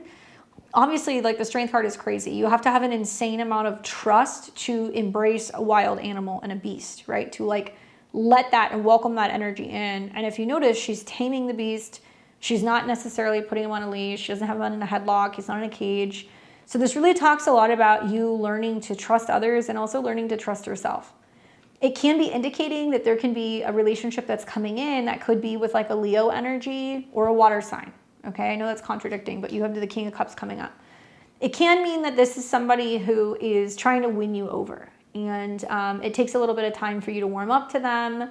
It can also mean that you're learning to heal some of the issues within yourself, or maybe you were questioning what's wrong with me, or blaming yourself for why the relationship didn't work out, or giving yourself a hard time for not feeling good enough or feeling rejected, and that you're still working through that. There is still a sense of you learning how to let go or detach of the idea that you're not enough, or that you were the problem, or that you have to change yourself in order to be in a relationship. That's kind of what's coming up. The King of Cups can be a water sign. So it can be a Cancer, Scorpio, or a Pisces. They're not hard to miss. Usually they have lighter features. They can sometimes have lighter skin and eyes. Usually they'll have like a sandy or like a blonde hair, a little wavy. You can also meet these people closer to bodies of water. So at a beach, at a pool, by a lake, right? You could meet them like fishing or water sports. You could meet them outside by a pond or a fountain, an aquarium even, you know, wherever there's water flowing. And sometimes you'll meet them around the time of their element. So especially as you're getting into like June, July, August, pay attention for some of this stuff. Usually the King of Cups, I mean, this is, you want a king if you're gonna be talking about dating people, because it's gonna show that they're mature and they're mastering the element that they represent. So the cups are gonna be about intuition. It's gonna be about their emotions. Usually this is a guy who's very sweet, very warm, somebody who is also very affectionate and kind of wears his heart on his sleeve. And I feel like with the World card coming up, like this sounds weird, but it's almost like you're gonna, when you meet this person, you're gonna be like, oh my God, like, are you the person that I've been waiting for? Or now it makes sense why it took so long for you to get here. And you may hear a story, or there may be like a similar story of him being like, yeah, you know, I was going through a really bad breakup at the end of last year. you know, it took me some time to like put myself out there again and kind of got burned and, you know, realized that, you know, I needed to like work on some things and maybe meet someone again. Like there will be some common thread between the two of you there. And you'll be like, oh my God, like that. Of course it took him so long because like he's vibing off of me and I'm vibing off of him. And even though I haven't met him yet, we're both kind of on the same wavelength. So if there's any incentive here, I think that the Strength card coming up as the first card is basically saying, open yourself up. And that means it's not just about looking beyond, you know, the issues maybe that you thought you had personally and why you weren't dateable, but beyond that, it's more, why do I choose people that hurt me, right? Where do I need to love myself more and learn to say no? Forgive yourself also for whatever, you know, time or energy you spent in that relationship. It was a lesson learned. You basically have learned the hard way that it doesn't matter how much you love somebody, like if they can't be honest with you and if they can't be accountable and if they can't have your back, then you don't really have a relationship. So there can be a lot of mixed feelings and things that are coming up and like things that you're holding on to. And that's kind of the danger sometimes with the Strength card is that if you're holding on to something so tightly that it is dangerous and it's all consuming. Like don't fixate on so much with what fell apart or what the other person did. Like you're going to get so much further and you're going to have so much more peace if you're like, they did what they did. I don't have to accept it. I can forgive. I don't have to forget. I can move on, but I'm not going to hold on to that like grudge. I'm not going to carry it with me because it can be something that can really delay your process of being able to open yourself up to something new. Especially if like the King of Cups is coming up with the World card, it can also mean you end up meeting somebody that makes you go, now it makes sense why I didn't work out with anybody else. I was supposed to meet this person. Or, you know, now I realize that, you know, you didn't come in until I made peace with whatever happened. And I recognize that even though what happened with my ex sucks, but, you know, I was meant to meet someone else. And I had to get through some of those kind of trials and issues before I was able to kind of pass the test and learn to kind of up my game and my standards a little bit. So these are positive things. Cycles are clearing. I do think you're going to see that you're very much going to be in relationship land, especially, you know, come the summer. I would say about July, August is when you're going to start to see those changes. Hopefully that's helpful. Let's see. Chuck Norris died when the sun entered the fire horse, New Year in Aries. If Chuck can't make it, how will the rest of us? Oh man, yeah, I heard he died in Hawaii. I think he was like 85. He was the man. Well, we lost a good one, but he's definitely like one of like the last like men, you know, like manly men that we had. So that's a bummer, but I'm sure there's going to be quite the memorial turnout for that guy. He was a real one. All right, guys. Well, thanks for hanging out with me on Friday. I'll be back next Friday, same time, 6:00 p.m. Central Time. We're going to be talking about the full moon in Libra. Please make sure you guys are subscribed. I'm going to be putting out a new video on Sunday for my astro weather. I'm going to talk about the Pluto-Saturn sextile, why it is so good for the 12 rising signs. You guys are going to get all of the scoop and the horoscopes for what's going to be happening throughout the next week and all of the other videos in between. So please subscribe, click the bell button so you get alerts for more of my videos. Also, you guys can come back, leave me comments on these readings. Let me know how they pan out for you. I hope you guys enjoy the rest of your Friday. If you would like to see more about me and my work, maybe you want to book a personal reading or you would like to learn tarot, click the links below, head over to beyondtheveiltarot.com, check out my courses and my booking page. I also have some really cute tarot tote bags there too, if you guys haven't seen those. So check them out. Otherwise, enjoy the weekend. I'll catch you guys back here early on Sunday for Astro Weather. Take care.